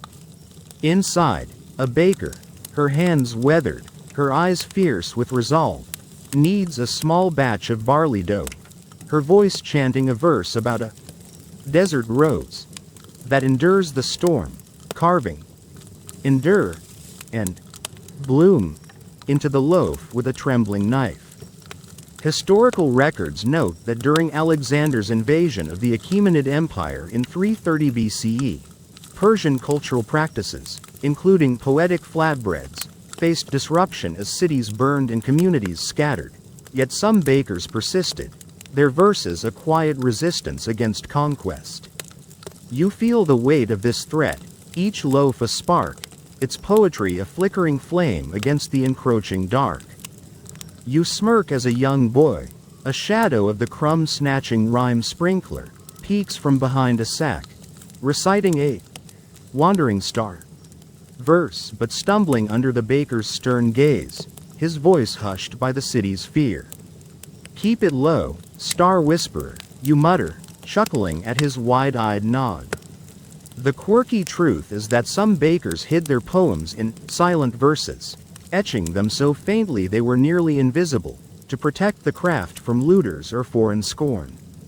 One tale claims a hidden flame poem, barely scratched, was smuggled past invaders, preserving a family's legacy. You picture Paulus from that Byzantine folder saga groaning at a scroll full of invisible rhymes and grin. But the humor fades as you see the baker's tension, her chant a fragile thread, her flatbread's poetry a desperate stand against invasion's shadow. She slides the loaf into the tandoor, the flames hissing softly, puffing the dough into a golden disk, the poem's faint script a secret vow of endurance. You lean closer, the sesame's muted aroma battling the alley's dust, and feel the urgency of this act. The flatbread not just food but a lifeline, its poetry a whisper of identity in a city under siege. The bakery is a refuge, its walls trembling with distant battle cries, yet the baker's voice holds steady, her verses a shield against oblivion. Historians still argue whether invasion erased bread poetry or drove it underground, preserved in secret by resilient bakers. You're leaning toward underground, sensing the baker's defiance, her craft akin to the Inuits singing maps hidden from colonial eyes, though here it's dough, not song, that carries the soul. You step back, the tandoor's glow casting shadows on the baker's face, her hands already kneading another meager batch, her chant shifting to a river's flow verse, its words carved with fierce precision. You laugh softly, imagining trying to bake poetry under siege. Yeah, you'd get panic loaf blues and a charred disaster. The Persian baker's craft is different, their flatbread's a beacon, far beyond the Byzantine folder's petty disputes over figs or camels, which seem trivial against this fight for survival. The city's fear presses in, a distant scream echoing, but the bakery holds firm, the baker's voice a thread of light in the chaos. You glance at the flatbreads, scarce but sacred, their surfaces etched with faint verses, roses, stars, rivers. Each one a fragile defiance, shared among a huddled few. The boy recites his wandering star. Again, quieter now, his voice a spark of hope, drawing a nod from the baker, her eyes resolute. You yawn, the tandoor's crackle and the whispered verses blending with the alley's tense hush, a soothing hum that tugs at your eyelids. You think of that hidden flame poem, its secret smuggled past danger, and realize this craft isn't just art, it's resistance, each verse a spark, like the Inuits' pop pop crunch of ice, both clinging to life through stealth. You notice an elder slip into the bakery, her hands clutching a worn shawl, accepting a piece of the desert rose loaf, her voice joining the chant, the words a shared vow against the invader's shadow. The baker's hands never falter, her poetry a gift that outshines the city's peril, binding this tiny refuge. You laugh again, picturing your local bakery hiding secret sonnet bread. Sorry, I'll stick to plain rolls. The bakery's rhythm holds you, a promise of survival in the fleeting, its bread poems akin to the Arctic's maps, both crafting hope through whispered art, defying time's erosion. The tandoor feels like a hearth, its warmth a shield against the night, and you're ready to see the baker's resilience shine. You linger in the bakery, the baker's voice steady as she chants, the verses fading into a gentle hum, like the city's own breath. The trade route's dust and war's scars wait beyond, but the flatbread's poetry binds this moment, a defiance that feeds body and soul, its verses the heart of Persia's fight. You feel the weight of their struggle, the bakery a haven in the dark, and you're ready to witness their enduring spirit. The stars gleam above, their light a gentle pull, and you drift closer to sleep, the scent of bread and the poetry's rhythm a lullaby in the Persian night. You're still crouched in the shadowed bakery, tucked in a narrow alley of a Persian city, Persepolis under siege in 330 BCE, where the air is heavy with the dust of war and the faint, defiant scent of flatbread baking in a tandoor's glow. The distant clash of Alexander's armies echoes, but within these walls, the baker's hands move with purpose, her whispered chants of desert rose and rivers flow, etching poetry into golden loaves. You're here to witness the baker's resilience, how they cling to this tradition despite the chaos of invasion, their verses a quiet rebellion that preserves their spirit through turmoil. The soft crackle of the tandoor and the baker's steady chant blend into a soothing hum, and you're ready to feel their enduring strength. You edge closer to the tandoor, your sandals silent on the cracked clay floor, its heat a fragile warmth against the city's chill as you watch the baker, her face lined with resolve, her eyes burning with quiet defiance. She kneads a scant handful of barley dough, her fingers weaving a verse about a wandering star into the mixture, carving star and hope with a bone knife, the loaf a gift for the huddled few who share this refuge. Historical records note that during the fall of the Achaemenid Empire, Persian bakers, especially women, maintained cultural practices like poetic flatbreads in secret, their verses a form of resistance against Hellenistic conquest, preserving identity in cities like Susa and Persepolis. You feel the weight of their courage, each loaf a beacon, its poetry a spark that refuses to fade. You smirk as the boy, that star-whispering crumb snatcher, tries to mimic the baker's chant, his wandering star verse wobbling but earnest, earning a faint smile from her despite the fear in his eyes. Keep it steady, hope singer, you mutter, chuckling at his determined nod. The quirky truth is that some bakers disguised their poems as work chants, humming verses softly to evade invaders' notice, passing them off as labor songs. One tale claims a baker's hidden flame chant, mistaken for a grinding tune, kept her family's poems alive through a city's occupation. You picture Paulus from that Byzantine folder saga groaning at a scroll full of disguised rhymes and grin, but the humor fades as you see the baker's focus, her chant a lifeline, her flatbread's poetry a shield against conquest's shadow, not unlike the Inuits singing maps preserved in secret. She breaks the loaf, passing pieces to an elder and a weary woman, their voices joining hers to recite the wandering star verse, a quiet chorus that binds them against the city's peril. You lean in, the sesame's faint aroma cutting through the alley's dust, and accept a piece, its etched poem warm in your hand, its gritty taste a vow of endurance.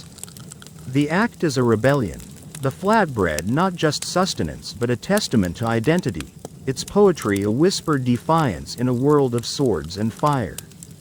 Historians still argue whether this resilience stemmed from cultural pride, preserving Persia's soul, or survival, using poetry to rally spirits. You're leaning toward pride, sensing the baker's unyielding spirit, her verses akin to the Inuits' pop-pop crunch of ice, both holding fast through adversity, though here it's dough, not song, that carries the heart. You step back, the tandoor's glow flickering, the baker already kneading another small batch, her chant shifting to a desert rose verse, her knife carving its words with fierce care, as if each stroke defies the invaders outside. You laugh softly, Imagining trying to bake poetry under such strain. Yeah, you'd get siege stress blues and a lump of ash. The Persian baker's craft is different. Their flatbread's a fortress, far beyond the Byzantine folder's petty disputes over figs or camels, which seem trivial against this fight for heritage. The city's tension seeps through the walls, a distant shout ringing, but the bakery remains a haven, the baker's voice a thread of light in the dark. You glance at the flatbreads, few but precious, their surfaces etched with faint verses, stars, roses, rivers. Each one a silent stand, shared among the huddled group. The elder recites the desert rose, again, her voice frail but firm, drawing a nod from the baker, their bond forged in poetry's fire. You yawn, the tandoor's crackle and the murmured verses blending with the alley's hushed fear, a soothing hum that tugs at your eyelids.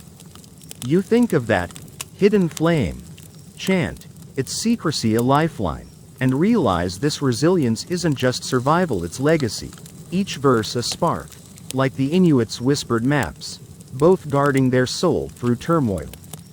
You notice the woman, her shawl tight, chanting a river's flow verse, her voice steady, joining the bakers, their poetry a gift that outshines the war's chaos, binding this fragile refuge. The boy watches, his own chant softer, learning to carry the tradition forward. You laugh again, picturing your local bakery hiding covert couplet bread. Sorry, I'll stick to plain buns.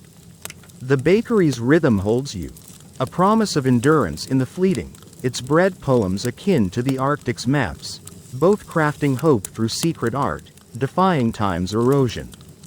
The tandoor feels like a hearth, its warmth a shield against the night, and you're ready to hear these verses echo in today's world. You linger in the bakery, the baker's voice steady as she chants, the verses fading into a gentle hum, like the city's own breath. The invasion's shadow looms beyond, but the flatbread's poetry binds this moment, a resilience that feeds body and soul, its verses the heart of Persia's spirit. You feel the weight of their defiance, the bakery a haven in the dark, and you're ready to explore their modern echoes. The stars gleam above, their light a gentle pull, and you drift closer to sleep, the scent of bread and the poetry's rhythm a lullaby in the Persian night.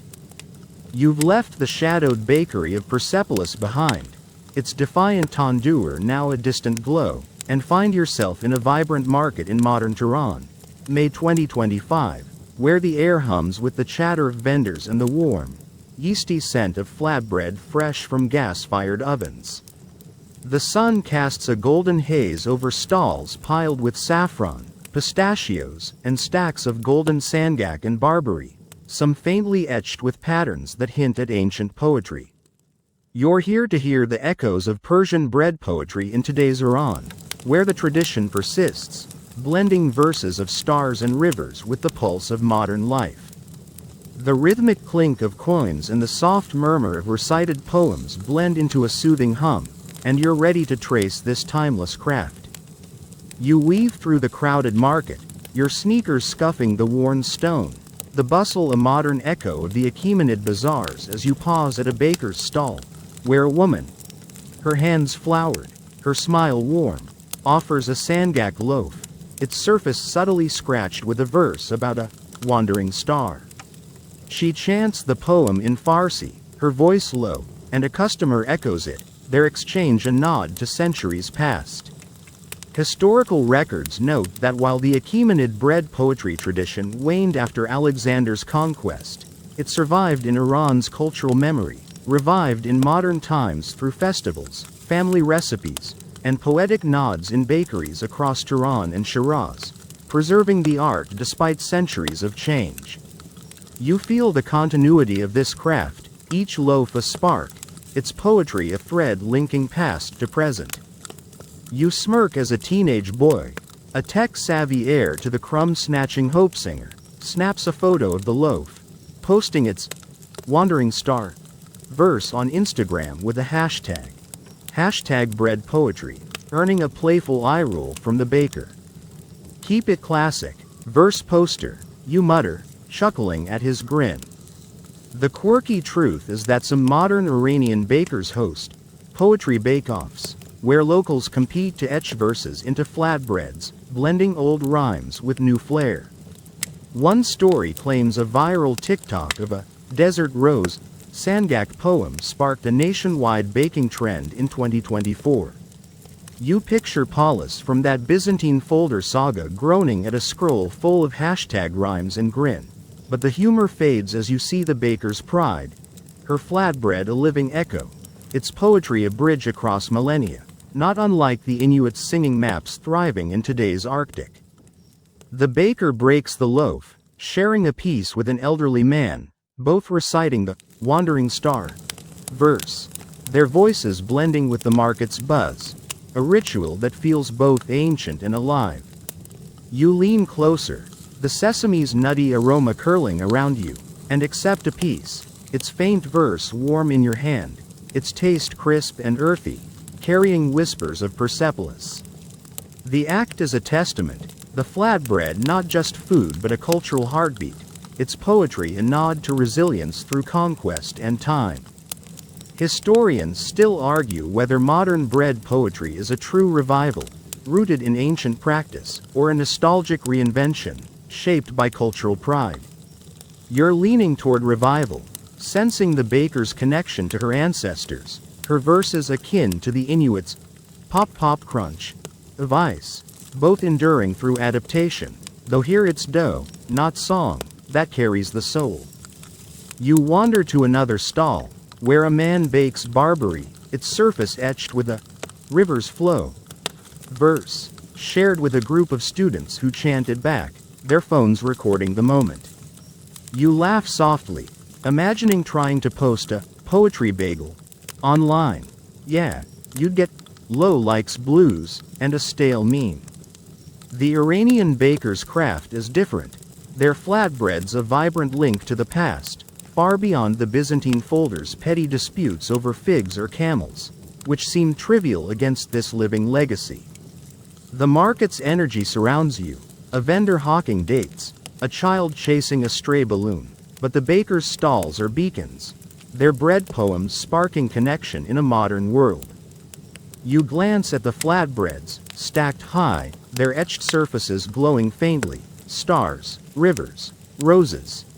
Each one a verse carried from ancient bazaars to today's markets, shared across Iran's heart.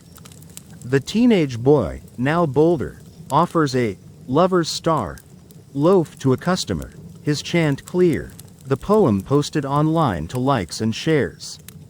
You yawn, the market's buzz and the murmured verses blending with the clatter of a nearby tea cart, a soothing hum that tugs at your eyelids.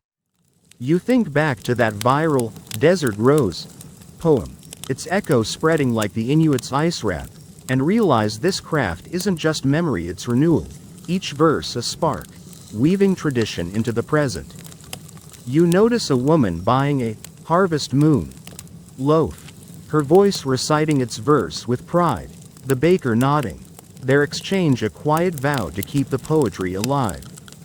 The stall's warmth binds them, each loaf a shared story, their voices a legacy that carries Persia's soul.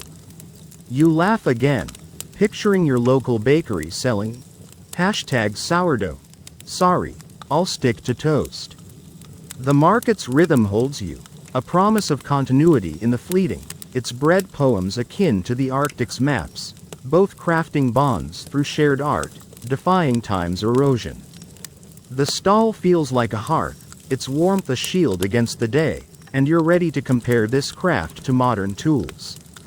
You linger in the market, the baker's voice steady as she chants, the verses fading into a gentle hum, like the city's own breath.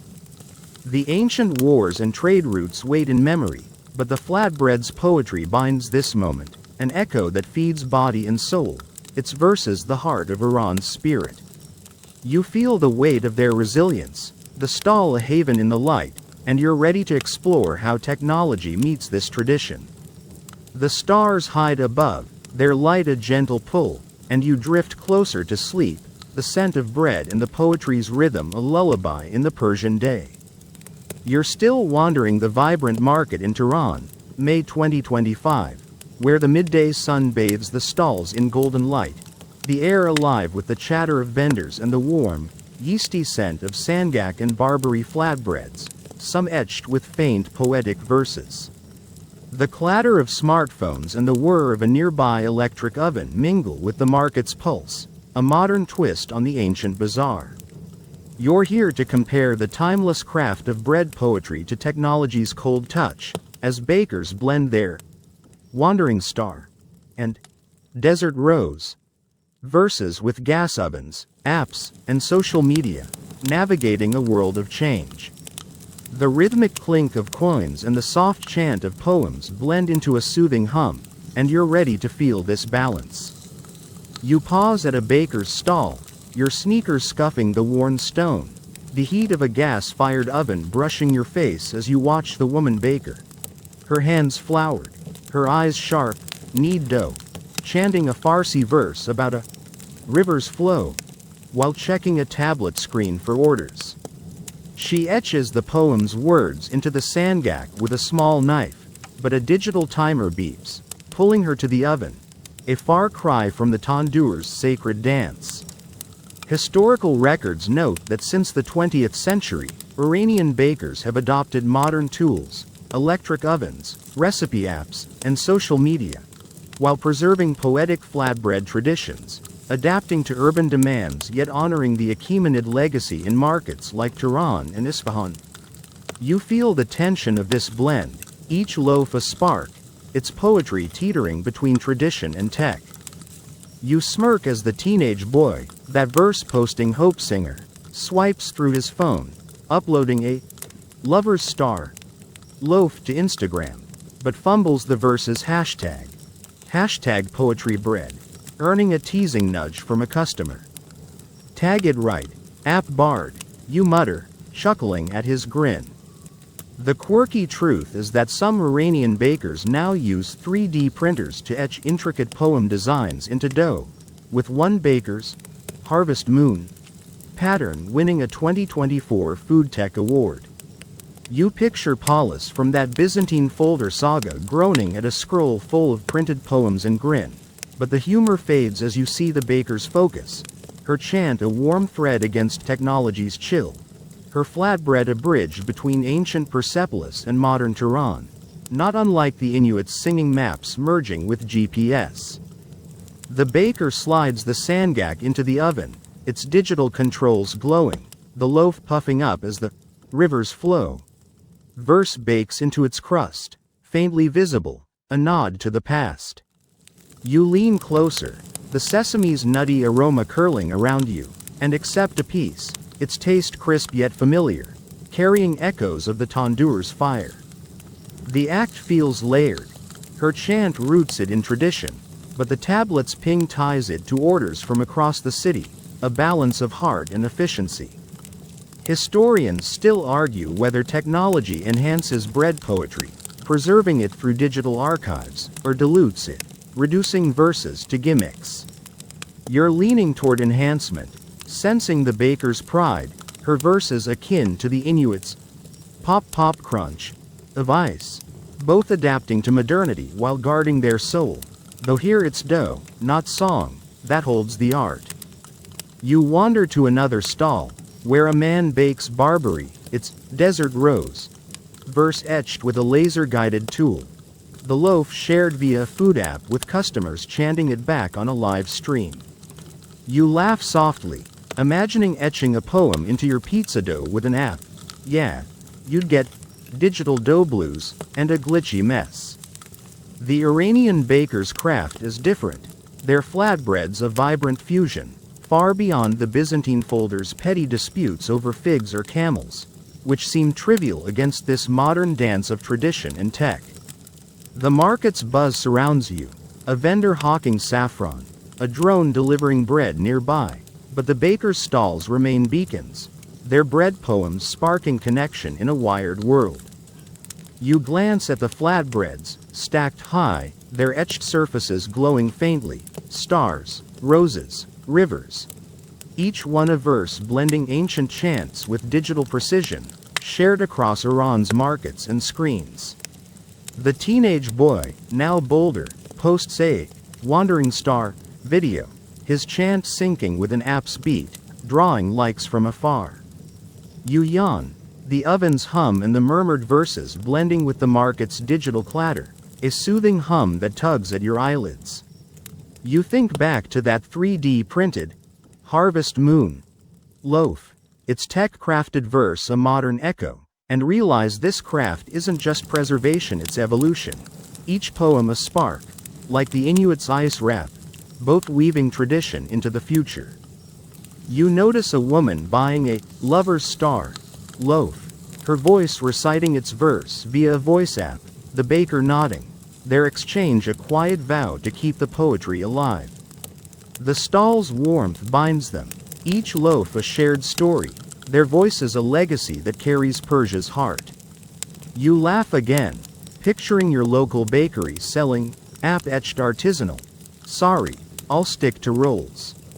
The market's rhythm holds you, a promise of balance in the fleeting, its bread poems akin to the Arctic's maps, both crafting bonds through shared art, defying time's erosion. The stall feels like a hearth, its warmth a shield against the day, and you're ready to join the cultural revival of this craft. You linger in the market, the baker's voice steady as she chants, the verses fading into a gentle hum, like the city's own breath. The ancient wars and trade routes wait in memory, but the flatbread's poetry binds this moment, a fusion that feeds body and soul, its verses the heart of Iran's spirit. You feel the weight of their adaptation, the stall a haven in the light, and you're ready to explore the revival of these poetic loaves. The stars hide above, their light a gentle pull, and you drift closer to sleep, the scent of bread and the poetry's rhythm a lullaby in the Persian day. You're standing in a bustling community center in Shiraz, Iran, May 2025, the air warm with the scent of fresh sangak flatbread and the hum of voices, a modern echo of the Persian bazaars you've wandered. Outside, the city pulses with traffic and twilight, but here, a workshop buzzes with bakers, students, and elders gathered to revive the ancient craft of bread poetry, their hands kneading dough and chanting verses of wandering stars and desert roses. You're here to join this cultural revival, where the poetic flatbread tradition, once threatened by conquest, sings again, weaving Iran's past into its present through festivals, classrooms, and shared loaves. The rhythmic slap of dough and the murmur of recited poems blend into a soothing hum, and you're ready to feel this renewal. You settle on a wooden bench, your sneakers tucked beneath, the center's fluorescent lights softened by the glow of a gas oven as you watch a young baker, her hands deft, her eyes bright, knead a sangak dough, chanting a Farsi verse about a river's flow, her knife etching river and eternal into the surface. Elders guide her, their voices weaving in, while students record the poem on smartphones, blending tradition with tech. Historical records note that since the late 20th century, Iran has seen a resurgence of cultural practices, including poetic flatbreads, through initiatives like heritage festivals and school programs in cities like Shiraz and Tehran, reclaiming traditions disrupted by invasions and modernization. You feel the vibrancy of this revival, each loaf a spark, its poetry a bridge from Achaemenid bazaars to today's workshops. You smirk as a teenage girl, a digital heir to the verse-posting app Bard, tries to livestream her lover's star verse but flubs the chant, giggling as her friends cheer her on. Keep it smooth, stream singer, you mutter, chuckling at her playful shrug. The quirky truth is that some revival workshops use augmented reality apps to teach bread poetry, projecting ancient Persian scripts onto dough for learners to trace.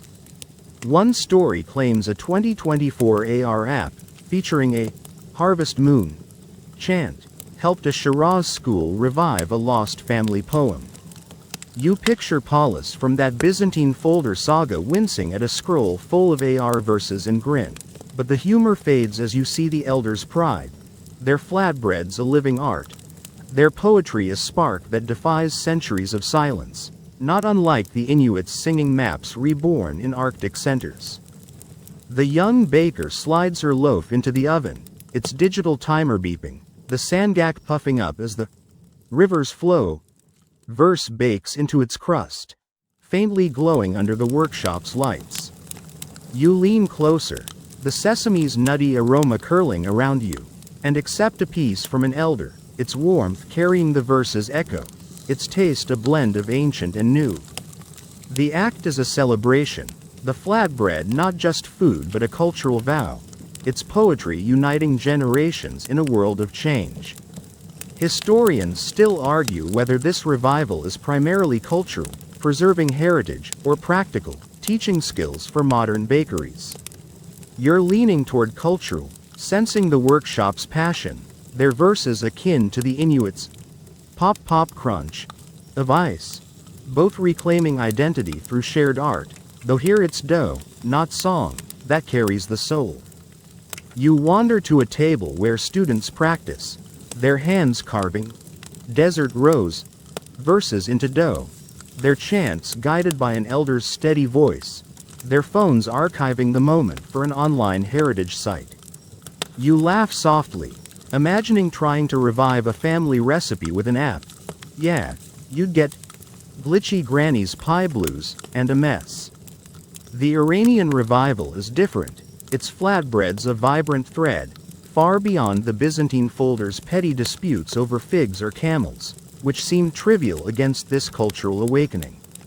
The center's energy surrounds you, a child practicing a rhyme, a drone delivering workshop supplies, but the baker's tables are beacons, their bread poems sparking connection in a digital age. You glance at the flatbreads, stacked proudly, their etched surfaces glowing, stars, rivers, roses.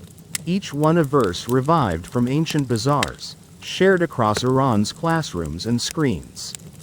The teenage girl, now confident, live streams her lover's star loaf, her chant clear, drawing virtual applause from afar. You yawn, the oven's hum and the workshop's chants blending with the center's lively buzz, a soothing hum that tugs at your eyelids. You think back to that Harvest Moon app, its digital verse a modern echo, and realize this revival isn't just preservation, it's rebirth. Each poem a spark, like the Inuits' ice rap workshops, both weaving tradition into the present. You notice an elder sharing a wandering star loaf, her voice reciting its verse with pride, the young baker nodding, their exchange a vow to keep the poetry alive. The center's warmth binds them, each loaf a shared story, their voices a legacy that carries Persia's heart. You laugh again, picturing your local bakery hosting VR verse night. Sorry, I'll stick to muffins. The workshop's rhythm holds you, a promise of renewal in the fleeting, its bread poems akin to the Arctic's maps, both crafting bonds through shared art, defying time's erosion. The center feels like a hearth, its warmth a shield against the dusk, and you're ready to reflect on the global wisdom of these verses. You linger in the workshop, the baker's voices steady as they chant, the verses fading into a gentle hum, like the city's own breath. The ancient wars and modern markets wait in memory, but the flatbread's poetry binds this moment, a revival that feeds body and soul, its verses the heart of Iran's spirit. You feel the weight of their passion, the center a haven in the light, and you're ready to explore the universal lessons of this craft. The stars hide above, their light a gentle pull, and you drift closer to sleep, the scent of bread and the poetry's rhythm a lullaby in the Persian dusk. You've left the bustling community center in Shiraz behind, its warm chants now a memory, and find yourself seated on a grassy hill overlooking the city, May 2025, where the twilight sky shimmers with the first stars, their light mingling with the distant glow of Tehran's markets. The air is cool, scented with wild thyme and the faint echo of flatbread's yeasty warmth, carried on the breeze from a nearby village.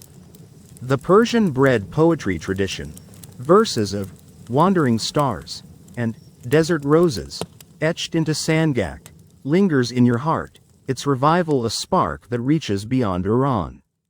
You're here to reflect on the global wisdom of these poems, their lessons of resilience, memory, and connection resonating far beyond the bazaar, offering truths for a world in flux. The rustle of grass and the distant murmur of a baker's chant blend into a soothing hum, and you're ready to trace this universal glow. You settle on the soft earth, your jacket a cushion, the city's lights twinkling below like a constellation, as you think of the baker's craft, kneading verses into dough through centuries of war, trade, and revival. The flatbreads, etched with rivers, stars, and roses, carry wisdom that transcends their origins. Resilience, like the baker's defiance against invasion memory, preserved in fragile voices and connection, binding communities through shared loaves. Historical records note that Persian oral traditions, rooted in the Achaemenid Empire around 500 BCE, reflect a deep cultural resilience, their poetry adapting to conquest and change, a model for global communities facing modern challenges like climate shifts and cultural erosion. You feel the weight of these lessons, each verse a spark, its wisdom a guide for any soul navigating uncertainty, far beyond Iran's borders. You smirk, imagining the teenage stream singer from the workshop trying to teach her lover's star verse to a New York foodie, her #heavy chant probably sparking more laughs than awe. Keep it universal, apt poet, you mutter, chuckling at the thought. The quirky truth is that Persian bread poetry has inspired global food movements, with chefs in Paris and Tokyo experimenting with poetic baking, citing Iran's tradition as a call to blend art with sustenance. One story claims a 2024 London Food Festival featured a desert rose flatbread, its verse translated into English, moving diners to share their own stories. You picture Paulus from that Byzantine folder saga wincing at a scroll full of global bread rhymes and grin. But the humor fades as you feel the poetry's reach, its lessons a beacon for a disconnected world, unlike the folder's fleeting disputes over figs or camels. The wisdom lies in balance, resilience to endure, like the baker's hidden chants under siege memory to hold fast, like the scribe's tablets and children's rhymes connection to unite, like the caravans and workshops sharing loaves. You think of the Shiraz baker's river's flow, its verse a reminder to adapt yet stay rooted, a lesson for cities facing floods or communities rebuilding after loss. In a world of fleeting trends and digital noise, this wisdom feels urgent, a call to weave art into survival, to listen to the past. Historians still argue whether Persian bread poetry's lessons are universal, applicable globally, or tied to Iran's unique culture, a gem not easily shared. You're leaning toward universal, feeling their truths echo in every struggle to endure, like the Inuits singing maps, both guiding through shared stories, though here it's dough, not song, that carries the heart. You lean back, the stars brightening, their patterns a map the bakers wove into eternity, a reminder of humanity's shared sky. The Shiraz revival, with its AR apps and live-streamed chants, shows adaptation without loss, a lesson for societies navigating tech and tradition. You laugh softly, imagining applying this wisdom to your life. Yeah, you'd be scribbling traffic jam sonnets and getting nowhere. The Persian craft is a gift, its lessons of memory and connection a guide where the Byzantine folder's rigid system crumbled. You think back to that London desert rose loaf, its verse a global spark, and see the poetry's heart. A way to navigate life's storms with grace, uniting us all. The hill's silence wraps you, broken by a distant vendor's call, the chants echo a memory in your soul. You picture the workshop, the teenage girl's confident, lover's star, the elder's proud nod, and feel their wisdom ripple outward, to kitchens, markets, hearts, wherever people seek to endure and connect. You yawn, the breezes whisper and the stars' quiet glow blending with the city's hum, a soothing hum that pulls you deeper. The poem's lessons are a bridge, linking Persia's bakers to your world, a reminder to hold memory tight, to weave art into survival, no matter the chaos, like the Inuits' pop-pop crunch of ice. You glance at the valley below, where bakeries and homes gleam, their flatbreads carrying verses that echo across borders, ready for journeys yet to come. The stars feel closer, their light a universal map, tying you to the bakers, to ancestors, to all who need poetry into life. You feel a pang, remembering the Byzantine folders fall, but the Persian verses endure, their resilience a beacon in your heart. You laugh again, picturing botching a wandering star verse in your kitchen. Sorry, baker, I'm no verse needer. The chant's echo holds you, its wisdom a promise of guidance. You linger on the hill, the baker's voices a distant hum in your memory, their verses fading into the twilight's gentle breath. The world stretches vast, its challenges unending, but the bread poetry's wisdom lights a path for all who listen, carrying us where others might falter. You feel the weight of their lessons, the hill a haven in the dusk, and you're ready to hear the timeless voice of this craft. The stars guide you, their light a gentle pull, and you drift closer to sleep, the scent of bread and the poetry's rhythm a lullaby in the Persian night. You're still perched on the grassy hill overlooking Shiraz, May 2025, the twilight deepening into a velvet night where stars blaze above, their patterns a celestial map mirrored in the city's twinkling lights below. The air is cool, scented with wild thyme and the faint warmth of flatbread from a distant village, carrying whispers of wandering stars and desert roses etched into sangak. The revival workshop's chants linger in your heart, but now you're here to connect the past's poetic loaves to future hopes, the timeless voice of this craft weaving a thread from Achaemenid bakers to generations yet to knead their dough. The rustle of grass and the distant hum of a baker's verse blend into a soothing cadence, and you're ready to feel this eternal flow. You settle deeper into the earth, your jacket a soft cradle, the stars light a gentle guide as you think of the flatbreads, their verses of rivers, stars, and roses kneaded through centuries of war, trade, and revival. This craft speaks across time, resilience against conquest's shadow, memory preserved in voices, hope for a world where tradition and change dance together. Historical records note that Persian oral traditions, rooted in the Achaemenid Empire around 500 BCE, have endured through adaptation, their bread poetry surviving invasions and modernization to inspire modern Iran and beyond, a testament to cultural continuity. You feel the timelessness of this voice, each loaf a spark, its poetry binding the past's tandoors to the future's ovens, guiding through uncertainty like a starlit path. You smirk, imagining the teenage stream singer teaching her lover's star verse to her own children someday, perhaps with a holographic app projecting ancient scripts, her hashtags long outdated but her chant alive. Keep it timeless, verse weaver, you mutter, chuckling at the thought.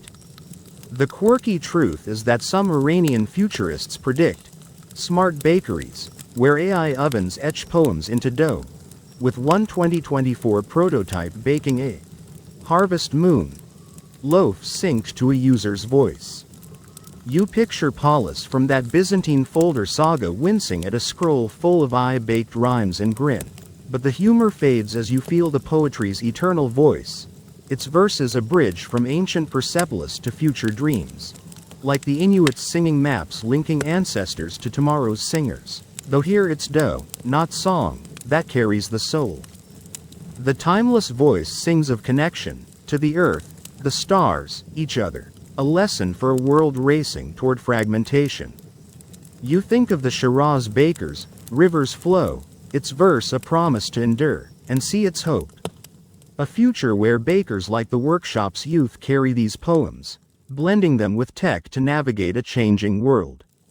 The resilience of this craft, from hidden chants to digital revivals, offers a vow that memory and community can outlast any storm.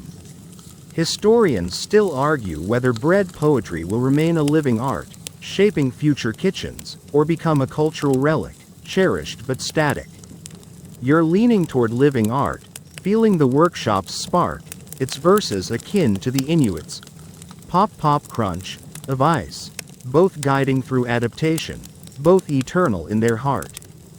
You lean back, the stars blazing, their map a mirror of the baker's poetry, a reminder that every verse, from desert rose to wandering star, is a gift across time. The Shiraz revival, with its apps and live streams, shows a future where poems live in ovens, schools, and hearts, a hope for generations to come.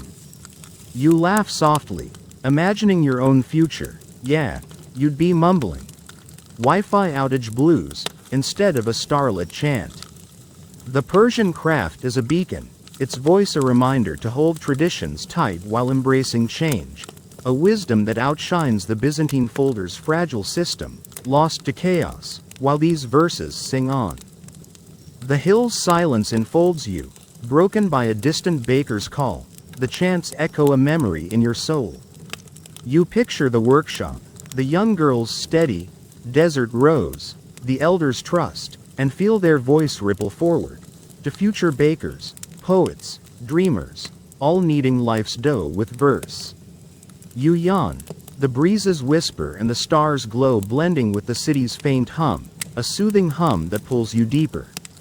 You think of that hidden flame chant, its spark carried through conquest, and see the poetry's timeless heart. A melody of hope, connecting past to future, Persia to world, like the Inuits' maps weaving stories across time. You glance at the valley, where markets and homes gleam, their flatbreads carrying verses that echo into tomorrow, ready for journeys yet unseen. The stars feel alive, their light a universal map, tying you to the bakers, to ancestors, to futures unborn. You feel a pang, remembering the Byzantine folder's fall, but the Persian poetry endures, its resilience a beacon in your heart. You laugh again, picturing botching a river's flow verse in your kitchen. Sorry, baker, I'm no star chanter. The chant's echo holds you, its voice a promise of guidance. You linger on the hill, the baker's voices a gentle hum in your memory, their verses fading into the night's soft breath. The world stretches vast, its puzzles unending, but the bread poetry's timeless voice lights a path for all who listen, carrying us where others might falter. You feel the weight of their hope, the hill a haven in the dark, and you're ready to drift into dreams, carried by this poetic song. The stars guide you, their light a gentle pull, and you sink closer to sleep, the scent of bread and the poetry's rhythm a lullaby in the Persian night. You're resting on the soft grass of the Shiraz Hill, May 2025, the night now deep, the stars above a shimmering tapestry that mirrors the twinkling lights of the city below, where the faint scent of sangak flatbread lingers, its verses of wandering stars and desert roses, a gentle echo in your heart. The air is cool, scented with wild thyme and the distant warmth of a village tandoor, its glow a memory of the baker's resilience through war, trade, and revival. You're here to drift into dreams, letting the timeless voice of Persian bread poetry carry you to rest, its melodies a lullaby for your weary soul, weaving past, present, and future into one.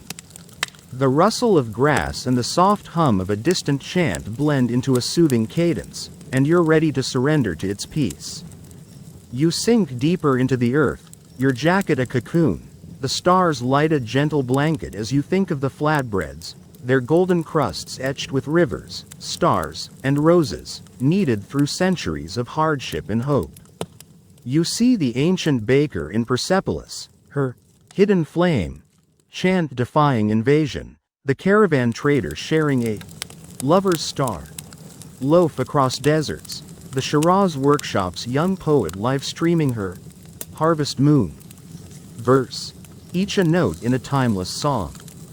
Historical records note that Persian oral traditions, born in the Achaemenid Empire around 500 BCE, remain a cultural heartbeat, their bread poetry enduring through conquest, adaptation, and revival, a testament to human spirit in Iran and beyond.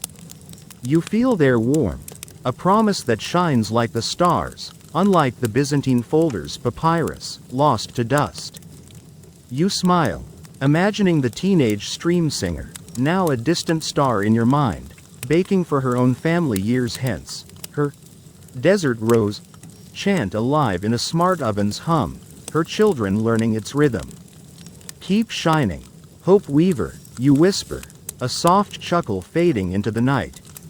The quirky truth is that Persian bread poetry has sparked global dreams, with one 2024 art project in Berlin weaving rivers flow verses into biodegradable bread sculptures, shared to honor sustainability. You picture Paulus wincing at a scroll of eco-rhymes and grin, but the thought softens as you feel the poetry's universal embrace, its wisdom a lullaby not just for Shiraz but for you, here, now, drifting towards sleep, like the Inuits singing maps soothing Arctic nights. The poetry's voice sings of hope, to listen to the earth, to hold memory close, to connect through art. A lesson that wraps you like the Shiraz baker's chant, guiding you through life's uncertainties. You see the workshop's harmony, the elder's wandering star, the child's dancing camel, and know their verses will endure, in ovens, apps, or hearts, a melody that carries the world forward. Historians may debate whether these poems will shape future kitchens or rest as heritage, but you rest easy, feeling their truth as both, a craft that feeds past and dreams alike, far beyond the Byzantine folder's fleeting order. Your home in their song, its notes a gentle tide pulling you to rest. You close your eyes, the stars blurring into a soft glow, their celestial map a guide the bakers wove into eternity.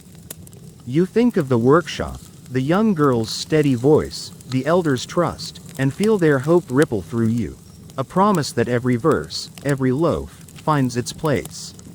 You laugh, one last time, imagining botching a river's flow chant in your kitchen, sorry, baker, I'm no star poet, just a dreamer.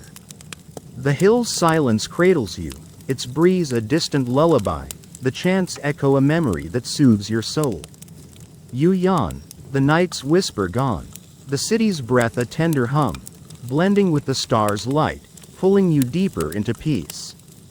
You sink into the grass, the hill's coolness fading, the stars dance a final gift. The Flatbreads, with their desert rose and wandering star, are a timeless voice, binding ancestors to futures, Persia to world, you to dreams. You see the bazaars, the tandoors, the workshops, all gleaming with hope, their verses eternal in the baker's song. You feel a pang, remembering the Byzantine folder's fall, but the Persian melodies endure, their resilience a beacon in your heart. The stars blur, their light a blanket, the night's voice a whisper of rest, carrying you where no storm can reach. You linger on the hill, the bakers chant a gentle hum, their verses fading into the night's soft breath, a lullaby that holds you close. The world stretches vast, its mysteries softened, but the bread poetry lights your way, its timeless voice a path to dreams where all wanderers find peace. You feel their embrace, the hill a haven in the dark, and you let go, carried by Persia's song. The stars guide you, their echo a final pull, and you drift into sleep, the scent of bread and the poetry's rhythm a lullaby in the Persian night. Wind down. And so, dear wanderer, the tale of Persian bread poetry draws to its close, its verses softening like the last embers of a tandoor's fire. You're still on that starry hill, the Shiraz night now deep, the city's glow a gentle caress, the breeze a distant lullaby. The poetry's story, born in ancient bazaars, carried through war, revived in modern workshops, wraps you in warmth, a reminder that every voice, from baker to dreamer, finds its place in the timeless chant. Let the weight of the tandoor, the flicker of the workshop's oven, the echo of wandering star, and desert rose, all fade into a quiet peace. You're safe here, held by Persia's embrace, the promise of resilience and connection. The stars above whisper rest, their light a soft veil, and the flatbread's poetry cradles you. A final gift from a people who needed art into life. Drift now, let the world slip away, and sink into dreams as gentle as a Persian dawn. Sleep well, sweet soul, sleep well.